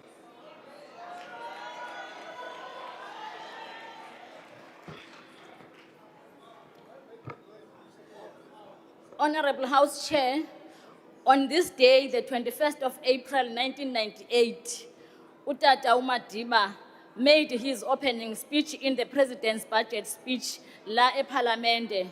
This was a speech about reconciliation and transition, policy focus, unity, and lastly about accountability, which updated the National Assembly on government's progress in delivery of services and establishing a functional and democratic state. His address anchored the words of wisdom, and I quote, "Our nation has succeeded to handle its problems with great wisdom. We have a government that has brought together bitter enemies into a constructive relationship. Our parliament and cabinet have properly focused on the task of reconstruction and development and have a government that is in control and whose programs are on course." Honorable Chair, these words are still relevant even today. As the architects of this fiscal framework, we must celebrate gains we have made.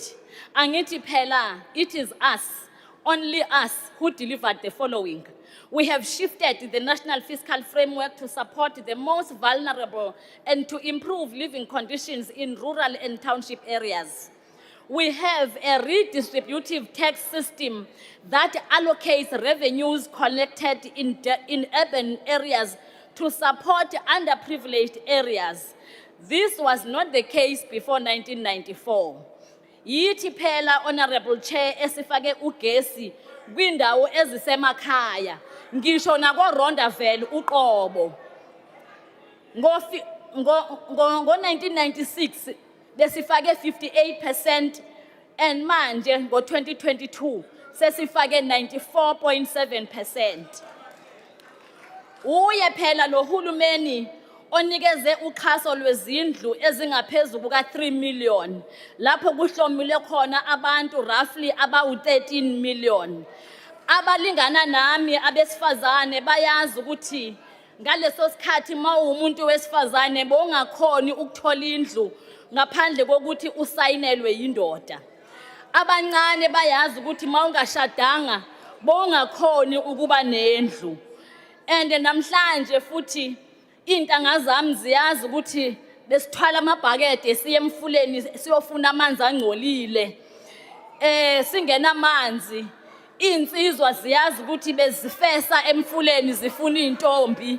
Manje azisakwazi ukufesa emfuleni ngoba phela uhulumeni wethu sekafake amanzi ezindlini, sekafake amaphayiphi, and about 82% yabantu baseMzansi Afrika banamanzi angena ezindlini. Honorable Chair, these are not just numbers, but a reflection of the improved living conditions of the majority of South Africans. Yes, we are experiencing challenges where sometimes it demands surpasses the supply, but we are solving the challenges. Honorable Speaker, as we grapple with the structural inequalities, we must support the Department of Trade, Industry and Competition to implement measures that help us to stimulate economic growth and advance social transformation. We fought for this legislation and we shall not be distracted. Forward with rapid, inclusive and sustainable economic growth. Forward with the promotion of fixed capital investment and industrialization. Forward with job creation, transformation. Forward with fiscal and sustainability. Forward. Namhlanje, Honorable Chair, a total of 11.2 million indigent households nationally are currently subsidized for the provision of free basic services through the local government equitable share. Provinces shoulder the primary responsibility for delivering social services, including providing basic education for 13.6 million learners and healthcare for the 53.4 million people without private medical insurance. Direct national transfers to provinces are projected to grow by an annual average of 3.4%. Ama provinces are allocated an additional 32.3 billion, of which 9.9 billion supports employee compensation pressures in education, and additional 21.3 billion is allocated for health sector competition, employment of doctors, and making up shortfalls in goods and services. Honorable Chair, ndingabala kushona ilanga izinto ezenziwa ugovernment olidwa yi-ANC. As part of the financial viability of Abomasipala and addressing municipal debt problem impacting ESCOM, a key technological reform is the Smart Meter Grant Program, which is allocated 2.5 billion over the medium-term expenditure framework. In 71 debt-stressed municipalities, the program has already installed over 139,000 smart meters, with 96,400 more planned for the next budget cycle. Siyabonga Madiba. We are indeed fixing local government and ensuring we adapt our billing system through technology. Ama-South Africans amaningi, ikakhulukazi emadolobheni, basahlala emijondolo. I-ANC ke icelile ukuthi kukhushulwe igrant yokuthuthukiswa kwemijondolo lapho ikhona. Major increase for informal settlements, upgrading partnership, ISUP grant by 107% are made. Kule division of revenue enithani support namhlanje, reflecting the increased focus of transition informal dwellers to proper housing facilities in well-developed human settlements with access to all critical services required to harness an environment where our people live in dignity. In fact, Honorable Chair, the EFF should be supporting this bill because this bill seeks to correct the mess they have done in Johannesburg when they were sleeping in the same blanket in the marriage of convenience with the Democratic Alliance under the leadership of the former Mayor Mashaba. They messed up. Le bill has to correct that mess by Shia at Johannesburg. Honorable Chair, the Comprehensive Agricultural Support Program grant and the Ilima Litsima projects grant are being combined to streamline support to emerging Honourable farmers. Member, just take your seat for a moment. Honourable Mahotpeda, why do you want to be recognised? Thank you, House Chair. I just want to ask if a member would like to get a question because Okay. our MEC Just pause Fiscal there is before in you, charge of the before you finances ask of the question. Gauteng, Honourable Mahotpeda. No asking, no asking, no asking. The mess that was done by the Don't do that, ANC. please. Honourable Mahotpeda, you know better. First, we inquire whether the member will take a question, and then you ask the question. Honourable Member, are you prepared to take a question? The member indicates that she's not prepared to take a question. Thank you. I'm not prepared, Honorable Chair. I'm talking about the lived experience I saw in Johannesburg. It's not a theory. Order, honourable Honorable members. Chair, the Comprehensive Agriculture Support Program grant and the Itzima project grant are being combined to streamline support to emerging farmers. The Comprehensive Agricultural Support Program increased significantly by 34.5%, reflecting our commitment to increasing food production and food security through supporting small-scale farmers and emerging farmers who require support for production. Honorable Chair, I must say in this House, it is unbelievable that NKP today is referring to state capture and failed government to President Ramaphosa. How hypocritical. Honorable Chair, we must reject political opportunism that thrives on deflection rather than solutions. South Africans want leaders who are honest about the past, accountable in the present, and committed to building a better future. And this bill is about building a better future. It's not about politicking and standing here on the program and grandstanding. We support this bill, Chairperson. I thank you. The Honourable the Minister of Finance.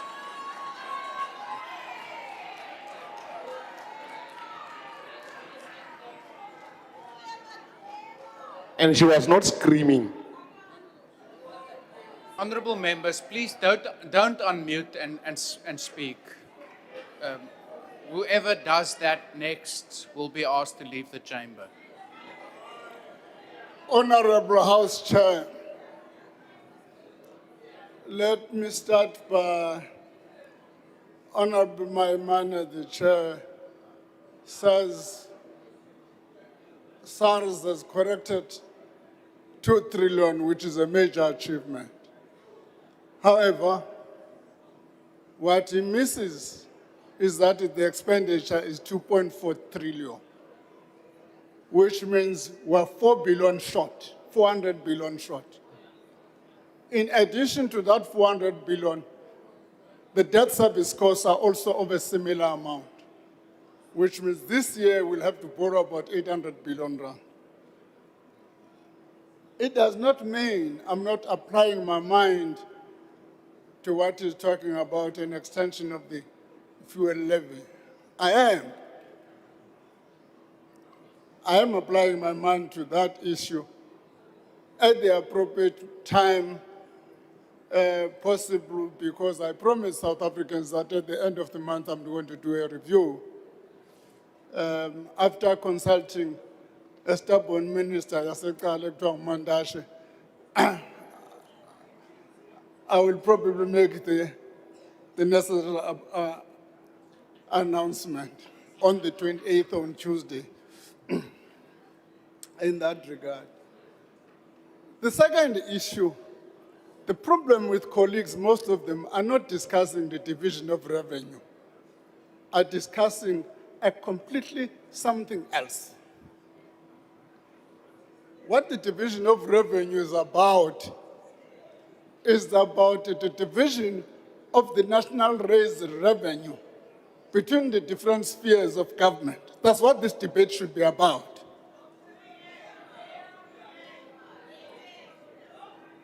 The division of the national raised revenue between the different spheres of government. That's what we're debating. That was Section 214 of the Constitution enjoined us to do. Unfortunately, it does not have, amongst the 10 criteria we've got to take into account, I invite members to read Section 214 of the Constitution. In the criteria used, there's nothing called performance. It does not exist in that criteria. So what we need to do is to say, in that division of revenue, what is the money used for by each sphere of government? One honorable member says it's for economic elite. It's precisely because it's not discussing what we're discussing. You can't say money that is going into public hospitals to employ doctors and professionals, health professionals, is for economic elite. It can't be right. It means we are discussing something else, not what we are discussing. The other thing I must warn against, and I think it's time this thing we clarify in this meeting. A government of national unity protocols works in this way. It's not a government of national unity between individuals. It's a government of national unity between political parties. And those political parties take collective responsibilities for their action.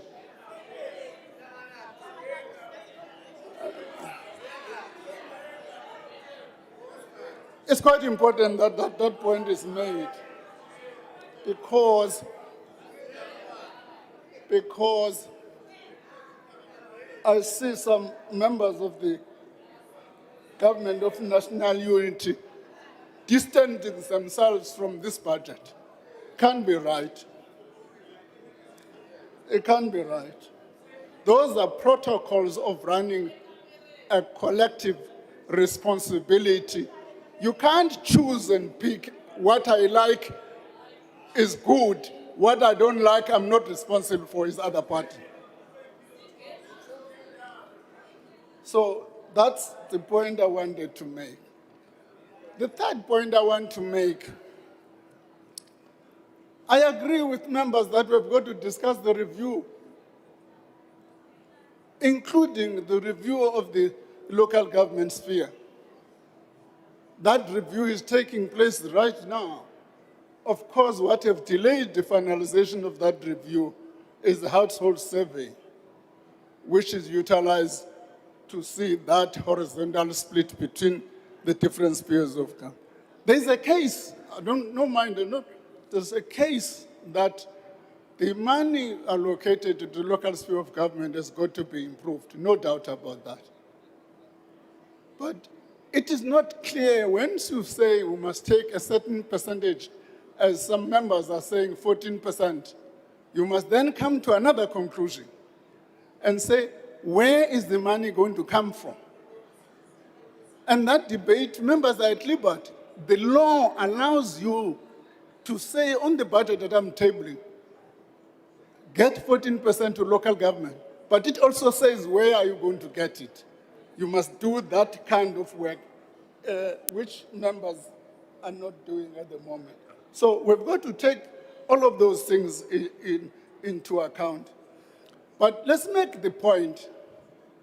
We must also say, when we talk about that, encourage our colleagues at local government level to do the right things. Encourage our colleagues at the local government level to do the right things. It can't be right that everything that we're talking about at local government is a result of budget. Not at all. As somebody who deals with these matters on a day-to-day basis, I know for sure. I'm dealing with a municipality now which was given grants for infrastructure and utilized that money for different purposes. Of course, I've got to take the uncomfortable decision and deduct that money from the equitable share of that municipality. What are the implications of that? So it's quite important that when we talk about local government level, we must also talk about the performance and effectiveness of the local government sphere. We must not talk about that. We will discuss the review and make the necessary announcement during the budget and make the necessary announcement in the medium-term budget policy statement and say what is that change in the local government sphere. We are working with the Department of Local Government, local government to deal with that issue. So this budget, as I'm saying, is about that equitable distribution of the national raised revenue. And I think if we're to confine ourselves to that, that's going to be an important point. And make the necessary amendments if people want to make it a necessary arrangement. But I must say to the colleagues on my left here, one raised the issue of Madlanga. What someone mentioned, but he forgets there was a Zondo commission before Madlanga. There was a Zondo commission before Madlanga. Niyalibala bafethu funani nibe honest sayimosha sonke lento sikuthi nibani honest. And what about Fidentia? Must we call a commission on Fidentia? Thank you, Honorable Minister. Honorable members, that concludes the debate. Honorable members, can we please have order? Are there any objections to the bill being read a second time? Honorable Mauta. Thank you, House Chair. Please note the objection of the EFF and you're calling for a division. A division having been called, the bells will be rung for 2 minutes.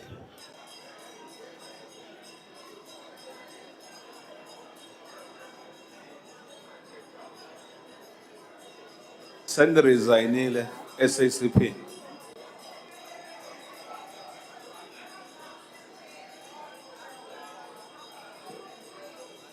Minister, Surizainile SACP.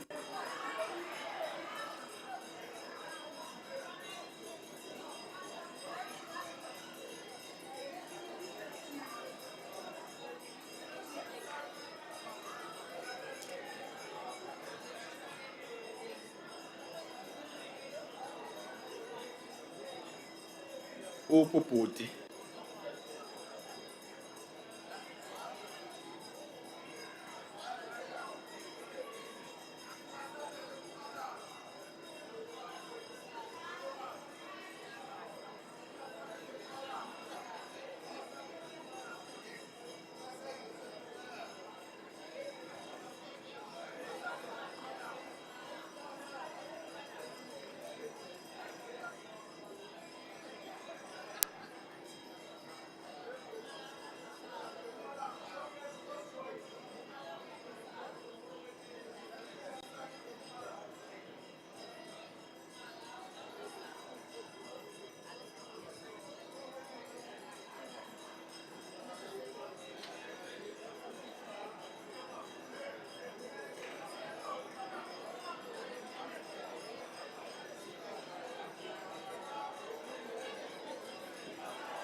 Pay the fine ready, pay the fine ready.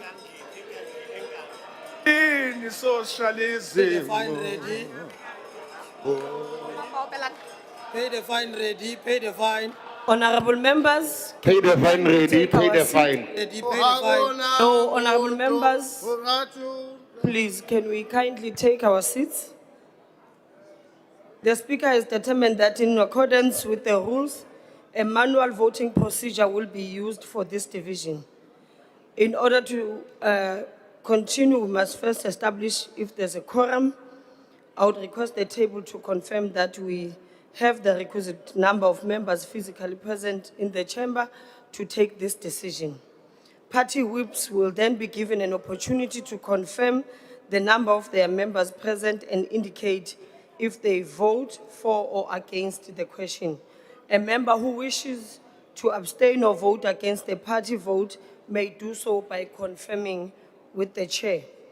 I have received that we do have a requisite quorum so that we proceed.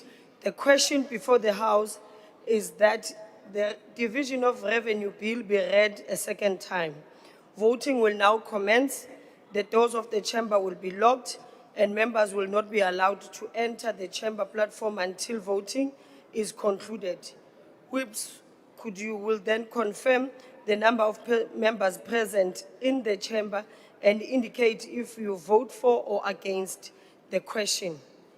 The ANC.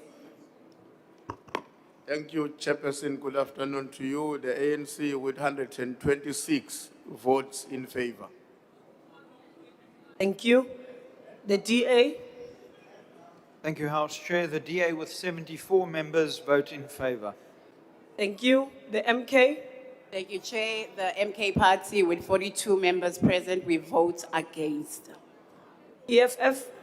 Thank you, House Chair. The EFF with 35 members in the House are voting against the division of the revenue bill. IFP. Thank you, Chair. The IFP with 11 will vote in favor. PA. Thank you, Chair. The Patriotic Alliance with 5 members voting in favor. FF Plus. Thank you, House Chairperson. With 4 members, we vote in favor. Action I SA. mean, three members, sorry, Chairperson, 3 members. FF plus, you can repeat that again. 3 members Three voting in members. favour. Action SA, Thank you, House Chair. Action SA with 4 members, we vote in support. ACDP, The ACDP with 2 members votes in support. UDM, Rise, Bosa, With 2 members, we vote in support. ATM, Al Jama, Thank you, Deputy Chair. Al Jama, 1 in the House, voting in support. Thank you. NCC, oh, thank you. NCC, PAC, UAT, Thank you, Chairperson. UAT rejects. confirm the number or 1? We are 2. Good. Is there any member that wishes to abstain or vote differently to their party? Thank you, honorable members. The voting session is now closed. We'll wait for the results.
Thank you, honorable members.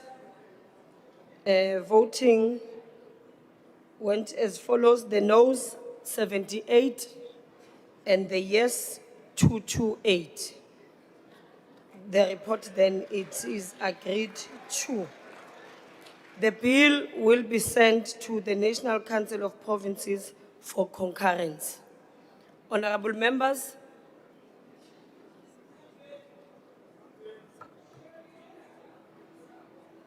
I will now allow the secretary to read the bill the second time. Division of Revenue Bill. Thank you very much, honorable members. Then the bill will be sent to National Council of Provinces for concurrence. The secretary will read the 8th order.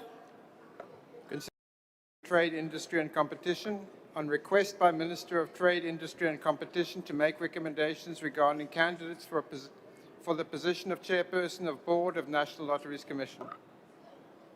I will now recognize the portfolio chairperson, Honorable Masina.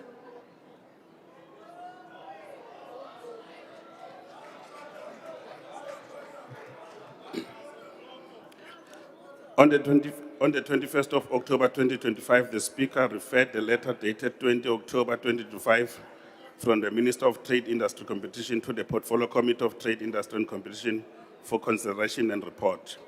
In this letter, he requested that the Revenue Committee of the National Assembly makes recommendations regarding the suitability of the nominees for appointment as Chairperson of the Board of the National Lotteries in terms of Section 3, Subsection 3 of the National Lotteries Act 57 of 1997. In terms of this act, the member contemplated in paragraph A and subsection 1 shall be appointed only after the minister has, in notice of the Gazette and in less than 2 newspapers circulated in every province, is invited interested parties in person suitable for appointment as chairperson and relevant committee of the National Assembly made recommendations to the minister in relation thereafter, after a transparent and open process for consideration of the person nominated, having due regard with the function of the board. He further indicated that all calls nomination had been published in the Government Gazette 19 September 2025, Mail and Guidance 26 September 2025, as well as the 2nd October 2025.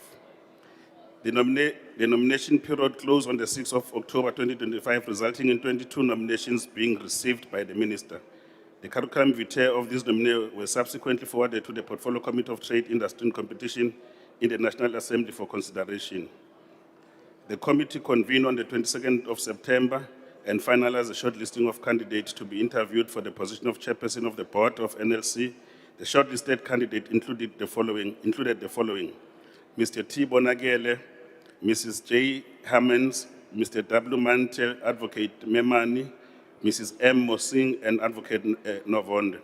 On the 10th of October 2025, the committee received a letter from Mr. Mante, formally withdrawing from the process. On the 2nd of September, the shortlisted candidates were interviewed for the position of the chairperson. As part of the process, the committee subjected all the candidates for security screening with state security agency and valors to verify their qualifications. The committee convened on the 3rd of December to commence with the deliberation of the report and the candidate to be recommended to the Minister for consideration. In light of the above, the committee recommended that the House request the Minister of Trade, Industry and Competition to consider the following candidate for position of chairperson of the board: Mr. T. Bonagele with 89% scored, Ms. M. Museng with 71 points, and then Advocate L. Novonde with 69 points. Notwithstanding the recommended candidate, all meet the legislative requirement, and given the outcome of the security vetting by the state security, the minister may consider conducting probity test of the proposed candidate as envisaged in Section 3A(2) of the Lotteries Act prior to the finalization. We request that this House consider this report. I thank you. Thank you very much, Honorable Member. Honorable members, I will now recognize political parties wishing to make a declaration. The usual times for declaration of votes will apply. The MK.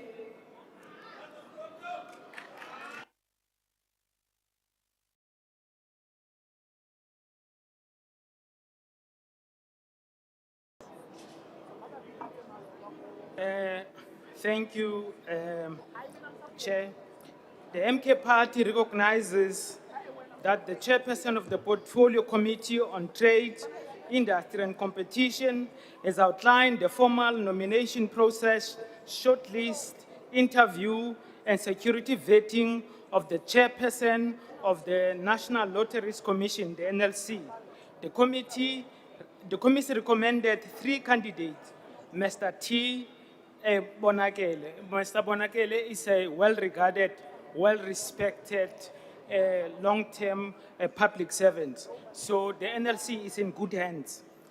The committee recommended those candidates, including Ms. Musing, Advocate Novonde, in this order, reflecting adherence to statutory processes as outlined in the Lotteries Act.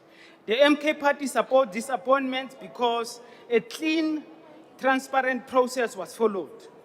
Given the process has been conducted with appropriate governance standards, the appointment should be effected with immediate effect to restore proper governance at the NLC.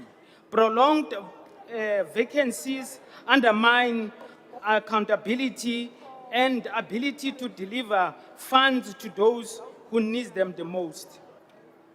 The MK Party understands that the NLC's history is marred by allegations of corruption, patronage, and misalignment disbursements that failed the communities the NLC was meant to serve. We therefore welcome the clean process and timely appointment, and however, reiterate that governance must translate into real impact for the destitute communities. Sports clubs in townships, arts projects in villages, and legitimate NGOs. We know that there's been a lot of reports of corruption. The lived reality of our people needs to change in a positive way. The MK Party envisions a South Africa where appointments are made not only with integrity, but with a tangible impact. The appointed chairperson and the board must implement redress mechanisms that move previously disadvantaged individuals from the periphery to the center and ensure equality of opportunities and outcomes and deliver measurable benefits for the poor. The MK Party's support is not unconditional. These leaders must deliver or they shall also be shown the door. We are watching you and we see you. The bottom line must be the people. The issue is not a boardroom appointment. It is lived reality of the people who rely on lottery funds programs. The immediate, transparent appointment will enable the NLC to deliver on its mandate, restore trust amongst sports clubs, arts groups, NGOs, and the broader community, and ensure that redress and equality are central to the funding decisions. The MK Party will monitor the work of the NLC and wants the chairperson to ensure public accountability mechanisms are placed and accessible to beneficiaries. Honorable Member. The MK Party supports this appointment. Thank you very much. EFF.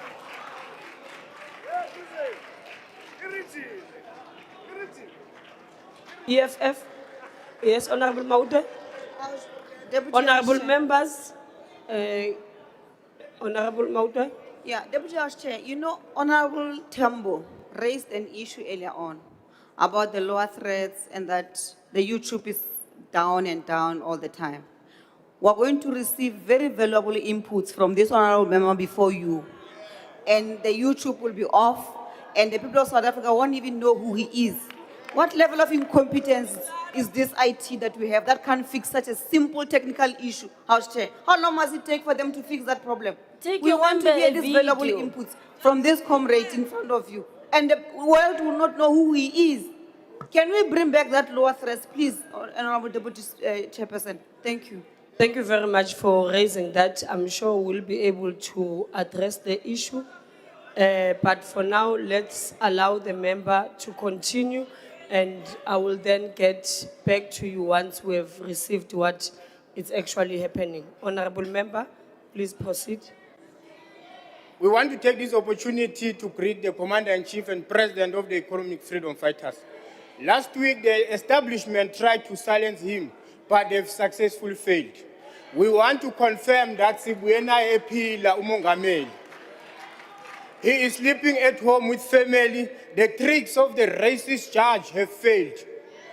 The struggle for economic freedom continues, and there is no one who can stop it. Not police, not the army, not the racist judge who used our courts to silence our people, to silence our voices. We want to say it clear that the racist judge tried, but he failed to silence the Commander-in-Chief, and he is also trying to enter into political arena, settling scores.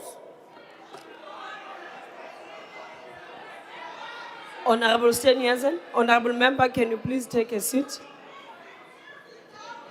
Thank you. Continue, honorable members. Honorable members, order, please. Chairperson, I rise on Rule 88 of the Rules of the National Assembly, which talks about reflections upon judges and certain other holders of public office bearers. The rules are very clear that it is not permissible for members to cast aspersions on the character of those who could potentially face removal by this House. That would include the Honourable Judge in this particular matter that has now been repeatedly referred to as racist. I would ask you to apply your mind in terms of Rule 88 and please provide us with the ruling. Thank you. Sit down. Thank you very much, Former President. Honorable Steenhuisen. Deputy House Chair. Deputy House Chair. Thank you very much. Honorable members, I would want us to continue with the business of the day, but also take in cognizance that it is under Rule 88 that we must not reflect upon the competency or integrity of a judge or a superior court.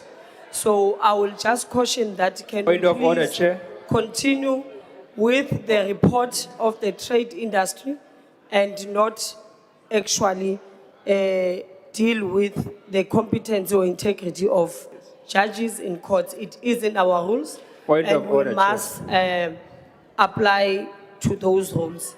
Point of order, Chairperson. Honorable Tambo. Thank you very much, Chairperson. If the Honorable Steenhuisen was not preoccupied with losing a conference, he would know that the Commander-in-Chief of the EFF was not sentenced by any judge. It was a magistrate. So that rule doesn't apply, that is raising. He must focus on the conference he lost, and he must focus on the foot and mouth disease crisis that he is presiding over. That livestock is dying under his presideship. Thank you. Sit down, former Is this President. thing of Former not having President, battery? sit down. Deputy House Chair. Deputy House. Honorable members, please. I have made a ruling on that one, and all I'm asking is that can we please abide by the rules that we made here? Because if you listen to, no, honorable members, if it goes further, it does say that other than a member of the government whose removal from such office is dependent on the decision of the House, except upon a separate substantive motion in the House presenting clear, formulated, and properly substantiated charges, which, if true. So this does include magistrates as well. So all I'm saying, can we continue with the business of the day? And I am not saying, honorable member, I will allow you to continue with delivering your declaration of the report. And that is my final decision. Honorable Maude. No, thank you, Deputy House Chair. We are fine with your ruling. But just to add on what Honorable Tambo was saying, we don't have time for McDonald's. This one thinks that we are eating McDonald's here. And you come here with the McDonald's mentality. The judge is racist and she must be told for who she is. Doesn't matter whether he catches feelings or what, he must tell us here. But the judge here now, shame, is racist. Honorable Maude, I want us to continue with the business of the day, please. Can we then not engage on the ruling that I have made already? Chairperson. The Honorable Chief Whip of the DA. Thank you, House Chair. House Chair, firstly, thank you for your earlier ruling. House Chair, however, the member repeated it twice, and firstly, I would request you to ask him to withdraw his statements as well. Secondly, you've made a ruling, Chair. Can we proceed?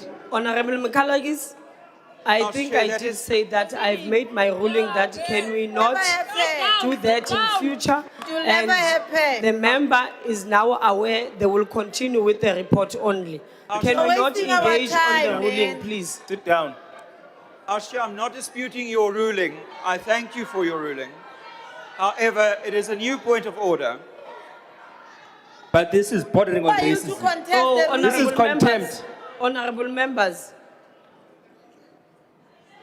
The Chief Whip of the DA is in contempt of your ruling, Chair. Honorable members. Honorable Mkalagis. Thank you, House Chair. House Chair, it is a new point of order. I'm not disputing your earlier ruling. I thank you for your ruling. I did, however, ask that you ask the member to withdraw. That's the first instance. The second point of order, House Chair, is that Honourable Matwe, when she did raise her point of order, also referred to the magistrate as racist, which also contravenes your earlier decision. And I would like to ask you to request her to withdraw it as well. Thank you. Honorable members, I want us to continue with the business of the day. That is why I asked all members, can we please refrain from any reflections, whether on judges or and their competence or integrity. Can we please take it on that note?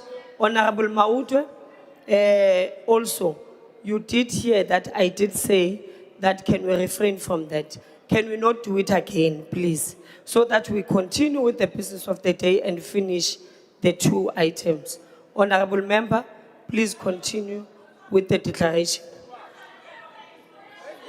Honorable Member, please continue. Thank you very much, Chair. It comes with no surprise that some members are jumping up and down because the White House resolution failed after they've sold the black leader of the economic freedom fighters. Unfortunately, what they resolved on in the White House didn't pass. The President and Commander-in-Chief is home and is leading from the front. House Chairperson, what confronts us today is not a mere report on the recommendation for the chairperson of the board of the National Lotteries Commission, but an indictment of the institution that has been captured and repurposed to serve corrupt board members, compromised officials, and politically connected elites. The finding of the Auditor General has exposed pattern of deliberate looting and collapse, grant allocated to unqualified applicants without documentation, overfunding of projects without feasibility. And what's more painful is the 957 billion that was left unspent from the 1.5 billion, while communities are left suffering. Young people left without their application for grants unresponded to. Infrastructure projects such as Mawutwe Sport Complex and Edumbe Old Age remain incomplete, whereas billions were allocated and they disappeared to pockets of the corrupt politicians, more especially those on my right, wearing beautiful suits and dress. We see you. This is not governance, it is betrayal of our people. The EFF, therefore, supports the recommended names collectively as a representation of the best candidate interviewed by the committee through a transparent and rigorous process. However, we are clear that this crisis of the National Lottery Commission extends beyond leadership appointment. The EFF has been on the forefront on exposing and confronting corruption within the lotto, particularly the deeply troubling lottery license tender awarded to Zekaya Holdings. South Africans must not forget the serious allegation linking the tender to the Deputy President Paul Mashatile and his relatives. And we are aware that Zekaya has shares to the Beaumont, which is led by Moses Tembe and the involvement of Sanjay Zungu. We want to retreat. Honorable Member, your time has expired. IFP.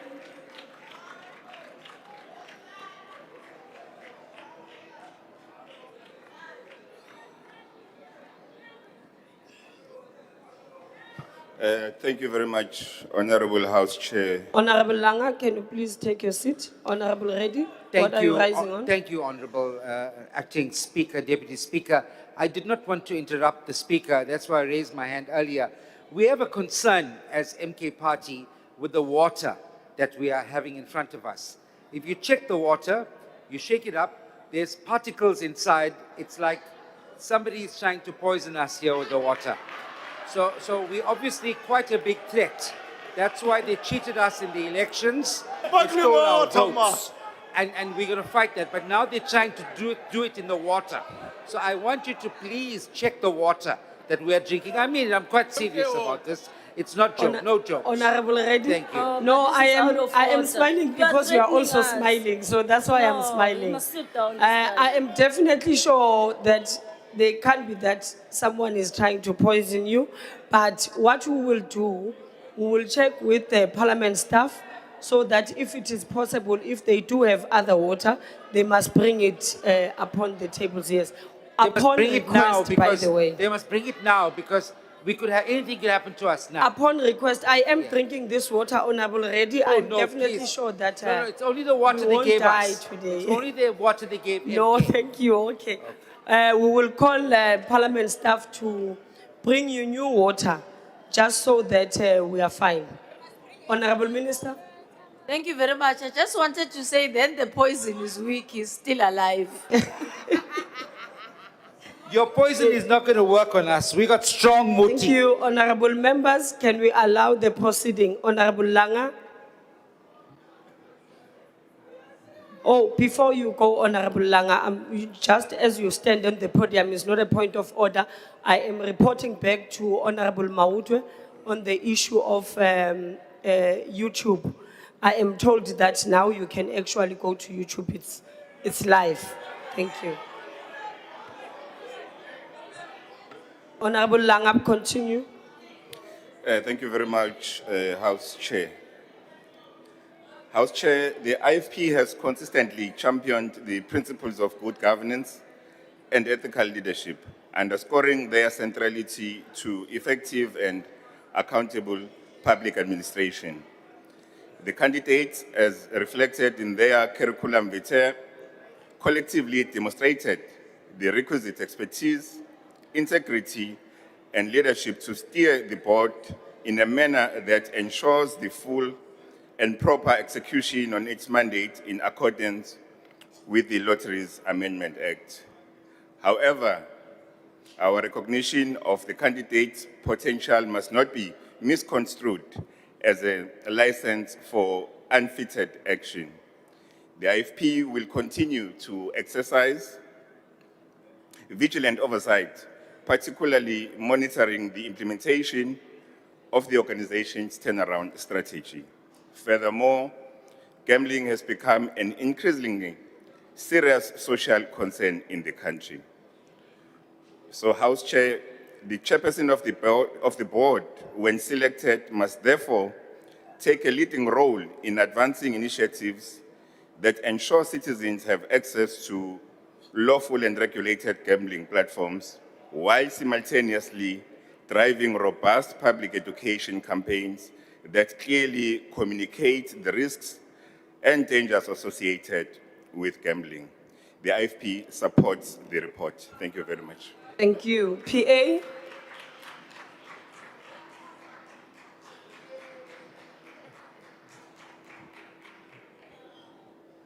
Honorable Chair, honorable members, on behalf of the Patriotic Alliance, I hereby declare that the report of the Portfolio Committee on Trade, Industry and Competition, dated 24 February 2026, on the request by the Minister of Trade, Industry and Competition to make recommendations regarding candidates for appointment as Chairperson of the Board of National Lotteries Commission, is before the House for consideration.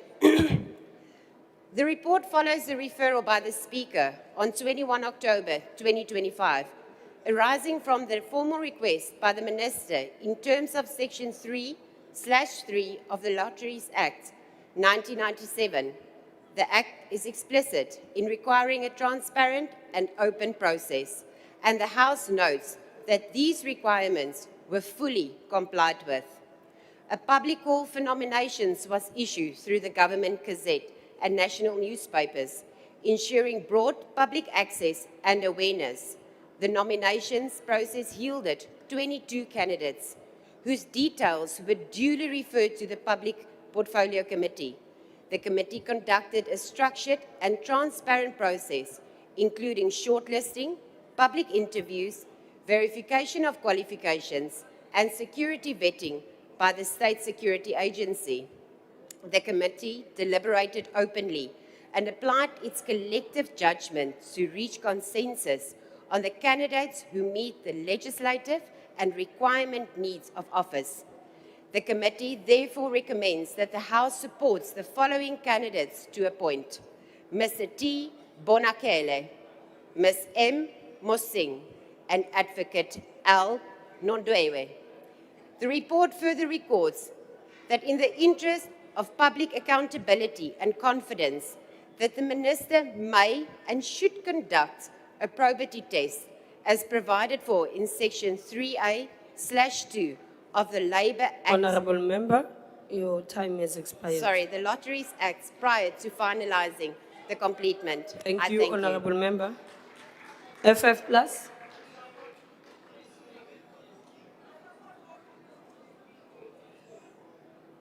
FF Plus,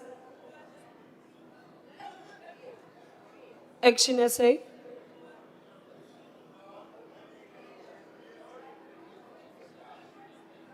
Honorable Member.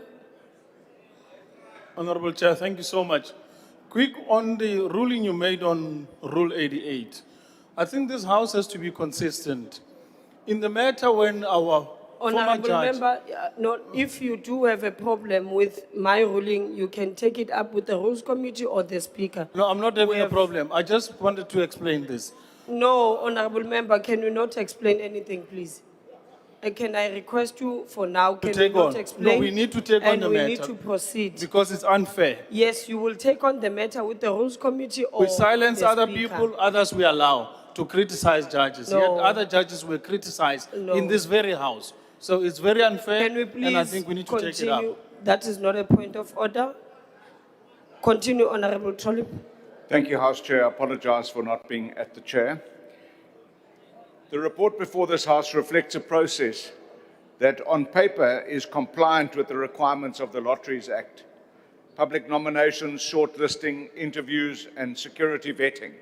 We acknowledge the work of the Portfolio Committee in executing its mandate within the prescribed framework. However, we must be candid about the context in which this appointment takes place. The National Lotteries Commission has for years been synonymous not with public benefit, but with the allegations of corruption, maladministration, diversion of funds meant for the most vulnerable in our society. This is not a routine appointment, but an opportunity to restore credibility to a deeply compromised institution. The committee has recommended 3 candidates to the minister. While they meet the legislative requirements, compliance alone is not sufficient. What is required is unimpeachable integrity, independence from political influence, and the institutional courage to confront entrenched interests, read corruption, that has hollowed out the National Lotteries Commission. We therefore welcome the committee's explicit recommendation that the minister consider conducting a probity test. This must not be treated as optional. This is essential.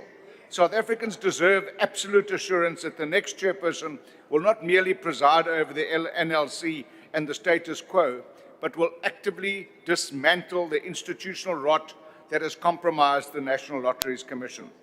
Action SA's position is clear.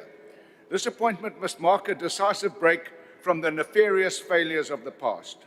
The minister carries the responsibility not only to select a qualified candidate, but to appoint an ethical reformer, someone who will ensure that every rand raised will reach the intended beneficiaries, not to build empires and palaces for NLC staff. Anything less would be a Honourable betrayal Trolip. of public trust. Thank you. Thank you. ACDP.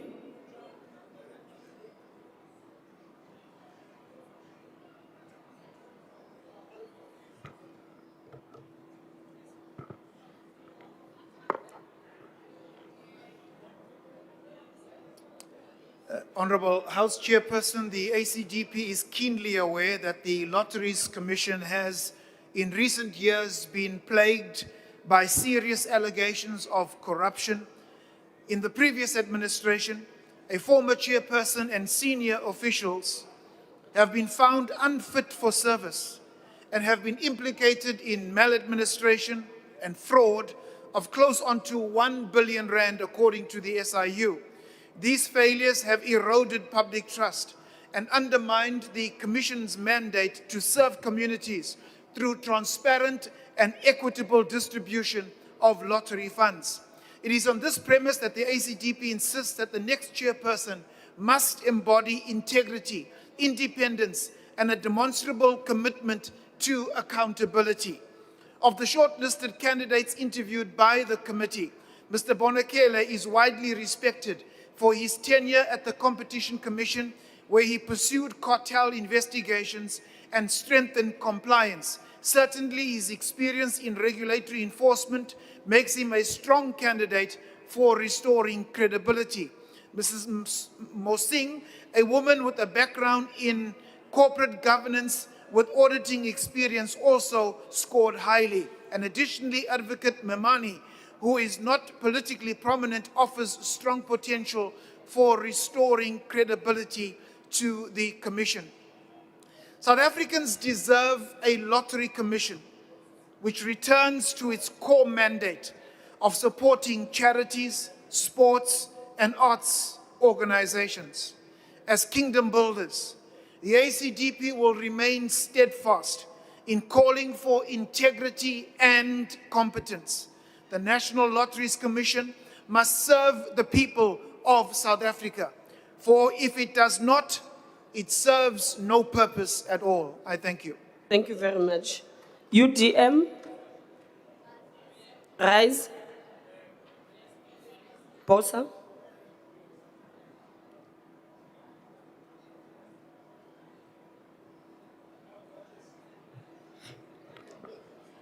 In Marikana, through the Samaritan Initiative, millions were allocated to build a chicken farm. This was meant for jobs, for people who didn't have jobs. It was meant for income, for families that didn't have income and dignity for a community. But the promise was never realized because the individuals that were linked to the system meant to fund and oversee these projects inserted themselves into the organization. They took control of its decision-making and finances, and they used the money, diverted the funds meant for the community. This is one of many cases when it comes to the corruption that has taken place at the National Lotteries Commission. And so, as we consider this, we consider the appointment of a board chair with that in mind and with that context. The NLC distributes billions of rands each year to charities and community organizations across South Africa. And for thousands of these NPOs, the funding is not a luxury. It's a lifeline that keeps youth programs open, sports programs, NPOs, community centers. And we live at a time now in South Africa where civil society organizations face an even more precarious future with the withdrawal of funding from programs such as PEPFAR. There are many NGOs that are facing severe funding gaps. Having seen what has been exposed by the SIU and the NPA, it shows us that systemically, the NLC has in the past had an ecosystem that enabled corruption. And therefore, what is important about this particular appointment is the restoring of integrity into an institution that has to serve South Africa and the needs of South Africans. The candidates that were in the report on the basis of the process we undertook as a committee are strong on paper and meet technical requirements, and that is why we support the report as Build One South Africa. But we have to state that it has to be more than just the capable candidates in this regard. Member, the standard of this expired. appointment on ethics has got to be high as well. Thank you. Thank you. ATM, Al-Jama, NCC, PAC, UAT, Good, the DA.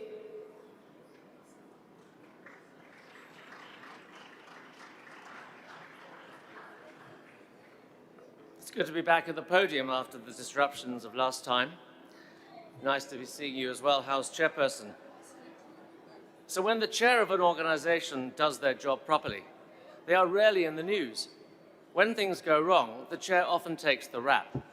When the chair is actively involved in wrongdoing, we know the organization is in trouble. This was the situation that the NLC found itself in under the chairmanship of Professor Alfred Navatanda. Under his watch, the NLC was looted to the tune of billions of rands by corrupt board members, executive, staff, law firms, and service providers. Professor Navatanda was heavily implicated and is under investigation by the SIU. Corruption at the NLC became evident after the brave actions of whistleblowers, both within and outside the organization. Determined to cover their tracks, the NLC spent millions of rands on legal fees trying to discredit the whistleblowers who were forced to defend themselves using their own money. One of these whistleblowers, Addo Krika, died on the 29th of January after suffering years of abuse by NLC insiders, costing him his business and his life savings. Other whistleblowers had their lives ruined by the NLC as it continued to throw the kitchen sink at them, all the while claiming no wrongdoing had been committed. A new board was appointed in May 2023, which included Mr. Tembinkosi Bonakeli, a former commissioner of the Competition Commission, an applicant for the position under discussion today. Shortly after appointing the new board, former Minister Ibrahim Patel decided to implement a reparative process to do the right thing by the whistleblowers, which has continued under Minister Tao. The whistleblowers were forced to sign non-disclosure agreements with the NLC and form their own support group to deal with the continuing trauma they were experiencing. Members of this portfolio committee have been putting pressure on the board to finalize this process, which dragged on for years. Finally, on December the 10th, the NLC announced the process had been completed. But instead of welcoming it, the whistleblowers rejected it outright. Instead of cash to repay their legal bills and lost income, the NLC offered food vouchers, assistance with school fees, counseling, and visits to spas. Non-staff like Ado Krika were callously given nothing at all. To the whistleblowers, this was a huge slap in the face. Mr. Bonakeli scored well in his interview, and the committee report recommended him and 2 other candidates for Minister Tao to consider. But unbeknownst to us in the committee, as we were deliberating our decision, he was an active party to a miscarriage of justice, which the DA believes must have consequences. Minister Tao revealed that 10 million rand was budgeted for the reparative process. The vast majority went to lawyers and advisors. He said in response to my written question that, and I quote, "The NLC does not possess the legal competence to award damages or compensation outside of judicial or statutory processes." While this might be correct, it cannot be that people who risk their lives and livelihoods to reveal corruption also remain uncompensated for the significant cost of their bravery.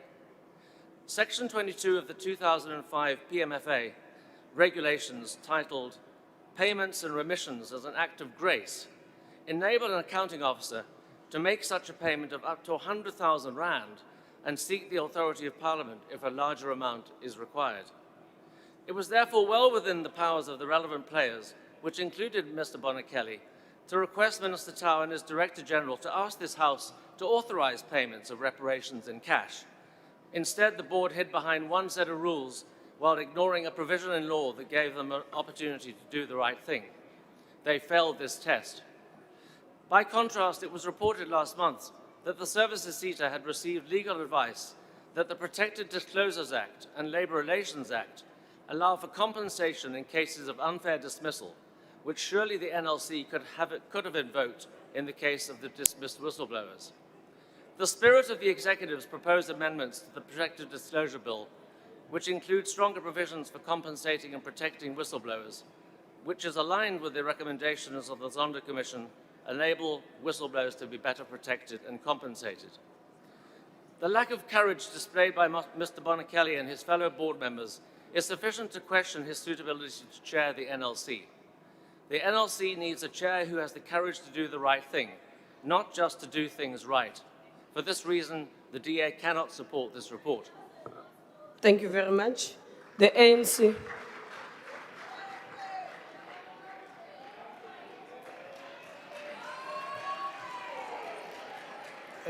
Thank you very much, House Chair.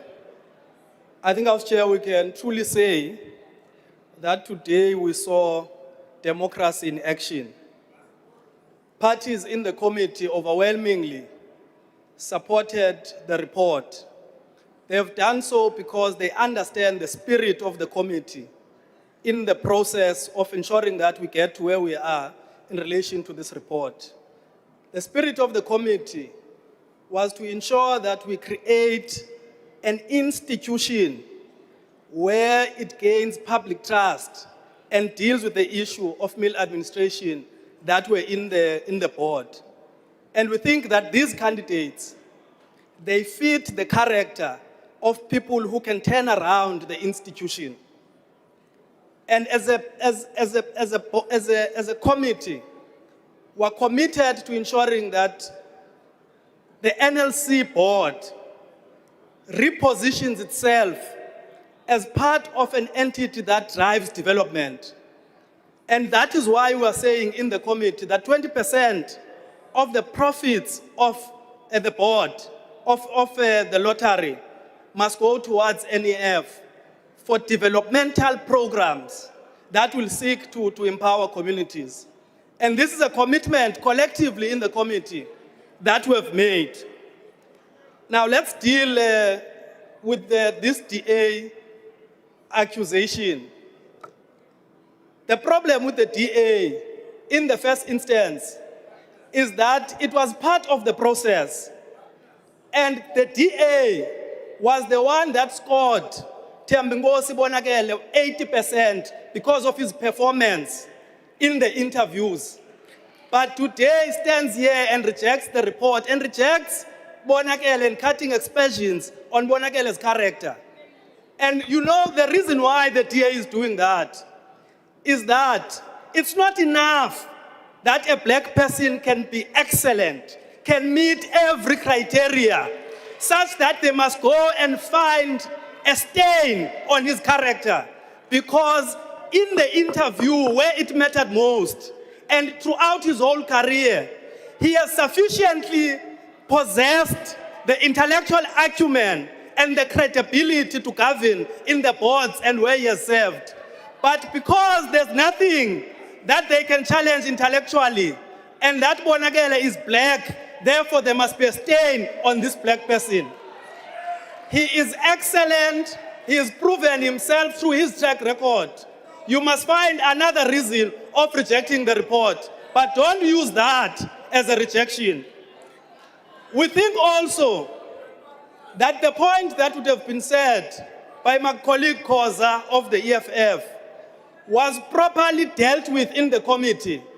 And for him to come here and be opportunistic and raise and invoke the name of the Deputy President in the process of issuing out the tender for lottery is opportunistic, because the board explained to us that there is no link, political link, with people that have been awarded the tender of the board. So it's really opportunistic, and we must clarify it here because it was said in public. But I think, Chair of the committee, Comrade Mzwandile Masina, you have done a good job in consolidating the work and guiding us in doing the work, and I think that we must be commended on the work that you are doing in the committee. Thank you very much. Thank you very much, Honorable Member. Honorable members, I now put the question. Point of order, Chair. Before Honorable Tambo. Just a point of clarification to the honorable member. The matter regarding the Deputy President of South Africa is currently sub judice. So it is in court. His involvement in the tender of the lottery is in court. So he can't dismiss it publicly like that. He must be aware that it is in court. Thank you very much. Honorable Tambo. Point of order. At point of order, you were supposed to raise it when a member was still on the podium. So we won't take it in. The question before the House is that the following three candidates be considered for position of chairpersons of the board, chairperson of the board of the National Lotteries Commission in terms of Section 3, Roman 3 of the Lotteries Act, Act number 57 of 1997, which are Mr. T. Bonakele, Ms. M. Musing, and Advocate L. Nevondwe. Are there any objections to the recommendation? Honorable Mikalakis? Thank you, House Chair. The DA objects. With that objection, Deputy House Chair, Honorable Mauto, we are calling for a division. We want to see the hypocrisy of the DA. you are calling for a division. Yes, ma'am. Yes, ma'am. Want to see the hypocrisy of the DA. A division having been called, the bells will be rung for 2 minutes.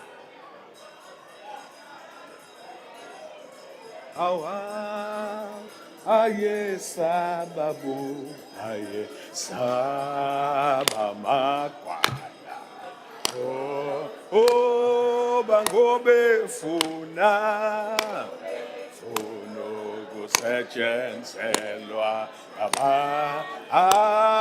Ayasesababu, ayesaba magwala, unxiwa,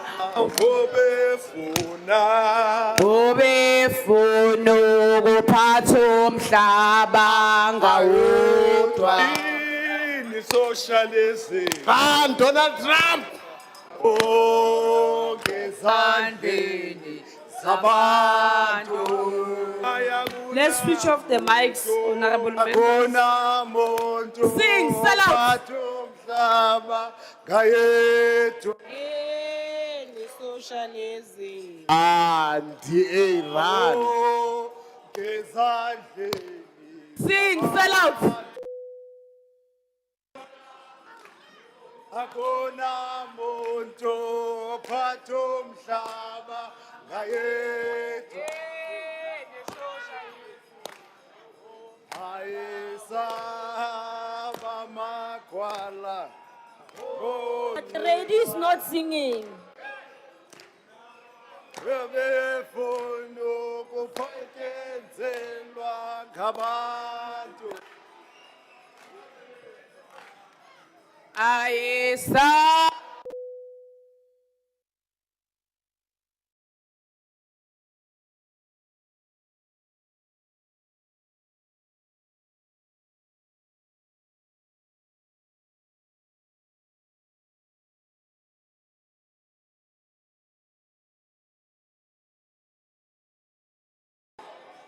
Your time is running out. Honorable TA. members, Your time is running take out. our seats, please. Honorable members, can we please take our seats? Honorable members, Run, racist, run. can we take our seats, please? Thank you very much. Honorable members, the Speaker has determined that in accordance with the rules, a manual voting procedure will be used for this division. And firstly, in order to establish a quorum, we'll request the table to confirm that we have the requisite number of members physically present in the chamber, and that has been confirmed that we do have the number. Party whips will then be given an opportunity to confirm the numbers of their members present and indicate if they vote for or against the question.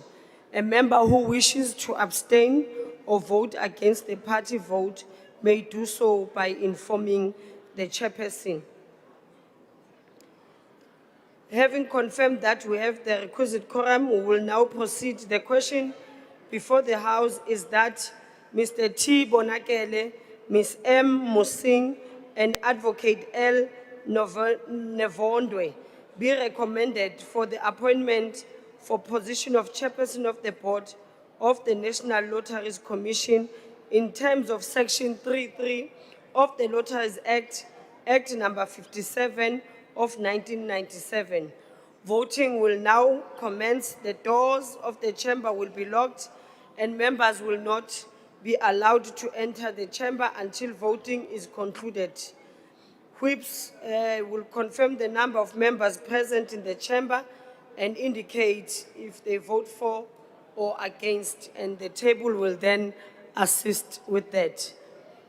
ANC. Thank you, Chair. The African National Congress with 121 votes in support of Honorable, the report. sorry, Honorable Chief Whip. Can I request that members of the DA at the back, can you please take your seats? Honorable Minister as well, can you please take your seat? Down racist.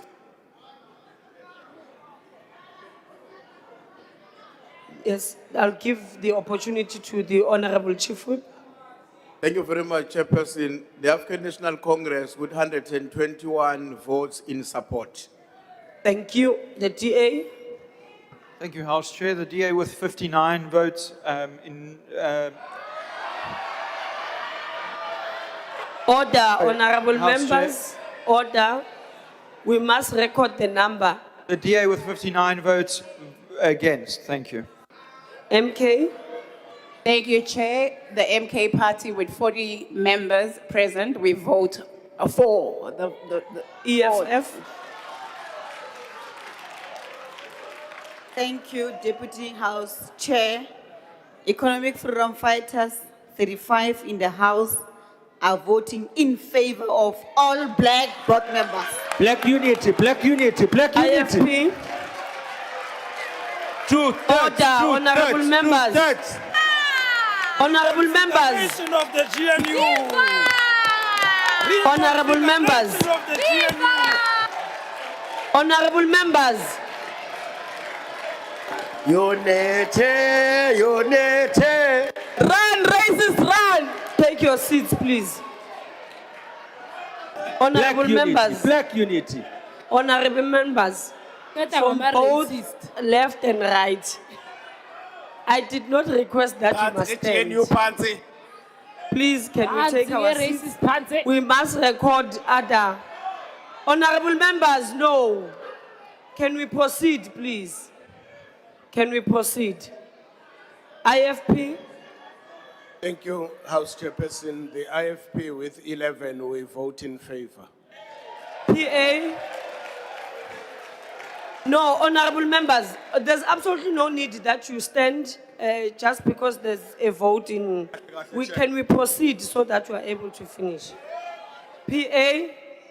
Thank you, House Chairperson. Patriotic Alliance with 5 members voting in favor. Thank you. FF plus? FF plus? Action SA? Thank you, House Chair. Action SA, Rebane and Readumela. ACTP? That's a new GN. ACTP? UTM? Rise? Bossa? Bossa with 1 member in the House, also on behalf of UDM and RISE, votes in favor. Thank you. So with 1 member, you vote for all 3? Fully in favor. ATM? Al-Jama? Al-Jama, 1 in support. Thank you. NCC? PAC? UAT? Good. Thank you, honorable members. Is there any member that wishes to abstain or vote differently to their party? Thank you, members. The voting session is now closed. The results will be out, members. Even for land, we'll vote like this.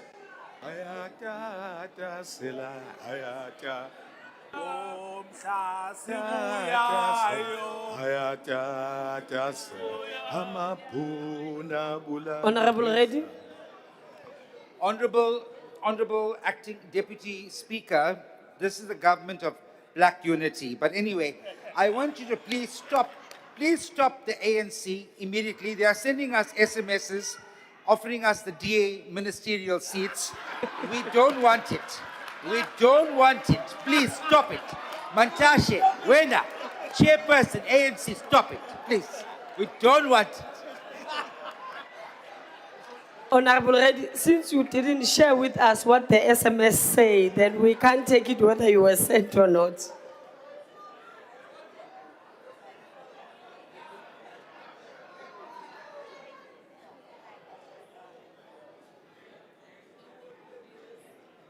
Okay.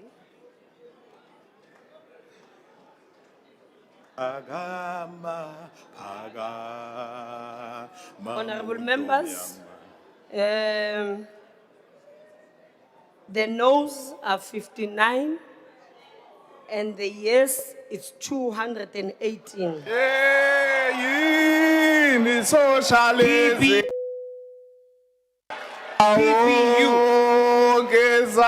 Honorable members. Honorable members.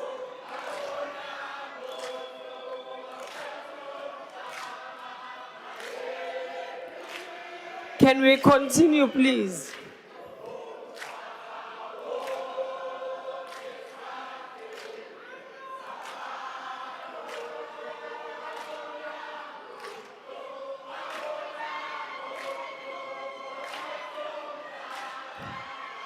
Order, can we sit, please? Let's take our seats. Can we take our seats, please? Can we take our seats? I even see Honorable Dagmore is awake now. Please take your seat. I wish we would have this excitement on each and every report. Honorable members, Deputy House Chair. the report is then agreed. Black unity is beautiful. The report is agreed to. The list of candidates will be forwarded to the Minister of Trade, Industry and Competition for consideration. I will now allow the Secretary to read the 9th order. Consideration of report of Portfolio Committee on Cooperative Governance and Traditional Affairs on study tour to Kingdom of Denmark. Thank you. I will now recognize the Portfolio Chairperson, Honorable Mkhize.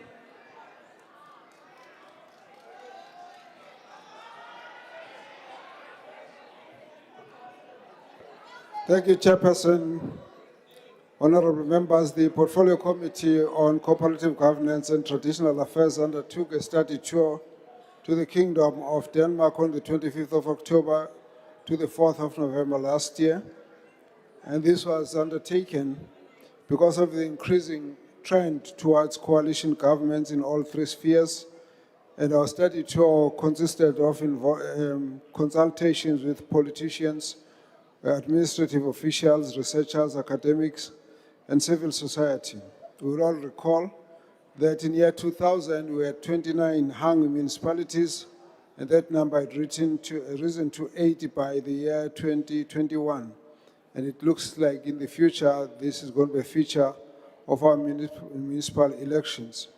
These hung municipalities and coalitions are a normal feature now in some of the old democracies, Netherlands, Germany, Switzerland, Denmark, and so on. And so this Portfolio Committee has been assigned with the responsibility to look into the issue of the Municipal Structures Amendment Bill, which is called the Coalition Bill. And so this study tour is going to assist us as we look into solutions towards governance and service delivery challenges. The objectives of the study was to look into a number of issues. Firstly, on the issue of the coalition framework, as to whether adherence of this was voluntary or compulsory. Secondly, was ideal time for establishment of a coalition government. In our country, we have 14 days for this, but in Denmark, there was no consensus on the ideal time. The third one is coalition agreements. The committee wanted to check if these need to be publicized or whether they can be enforced. Fourthly was on the issue of the motions of no confidence, and the committee was keen to get the Danish experience, particularly to see how we can limit the destabilizing impact of these motions and whether, in fact, the voting on those should be show of hands or secret ballot.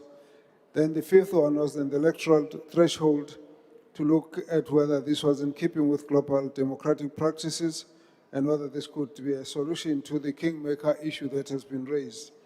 On the main findings, the coalition agreements, it was noted that in Denmark these were all largely verbal, but of late they've become written agreements, and these have been quite durable, but they are guided by the principles of each partner having a veto power, having also a decision-making process that relies on consensus rather than voting, and that this is based on a win-win approach.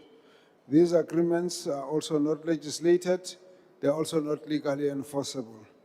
The parties respect each other and respect these agreements, and there's expectation from the public that these will be fulfilled. And there's also the climate, the competitive climate, the political climate is frowned upon what is called negative parliamentarism, where there's a lot of destructive competition and conflict in parliament. And so 80% of their legislation are passed with 80% of support. Now, in this case, Also, the good relationship between the parties and leaders is also encouraged. Now, at the municipal level, we found this interesting, that these agreements are not legally binding and they're just as good as a handshake, and that even if there is no trust amongst the members, nothing can substitute or enforce them. So whether it's a written agreement or a court order, you couldn't enforce it. So the committee recommends that there should be support for the principle of written coalition agreement. On the ideal timeline for establishment of the coalition, in Denmark, they have a kind of convention of 4 weeks, but in some of the bigger cities, it takes about 2 weeks. And we feel as a committee that maybe 4 weeks still remains reasonable. On the motions of no confidence, we found it quite interesting. At the municipal level, the Lord Mayors are assured of completion of their 4th term without any vote of no confidence, except that if there's a problem of gross violation of the law or of infringement of the Constitution, and there's no limit of the mayors, how long they serve in office. So that creates stability. The committee believes we need to recommend some restrictions on the motions of no confidence based on the question of the gross violation of the law and Constitution. This might assist us in eliminating frivolous votes of no confidence and discourage monetary incentives. Honorable Mkhize, your time. Thank you very much. The last one is the threshold. We believe that we need to consider this as well. This is accepted in Denmark. Thank you very much. Thank you. Honorable members, I will now recognize political parties wishing to make a declaration. The usual times for declaration of votes will apply. The MK.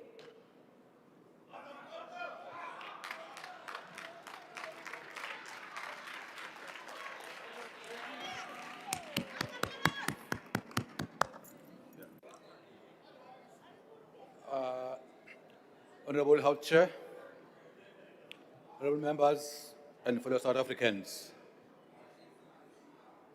What we witnessed abroad is not extraordinary. It is what government is supposed to look like.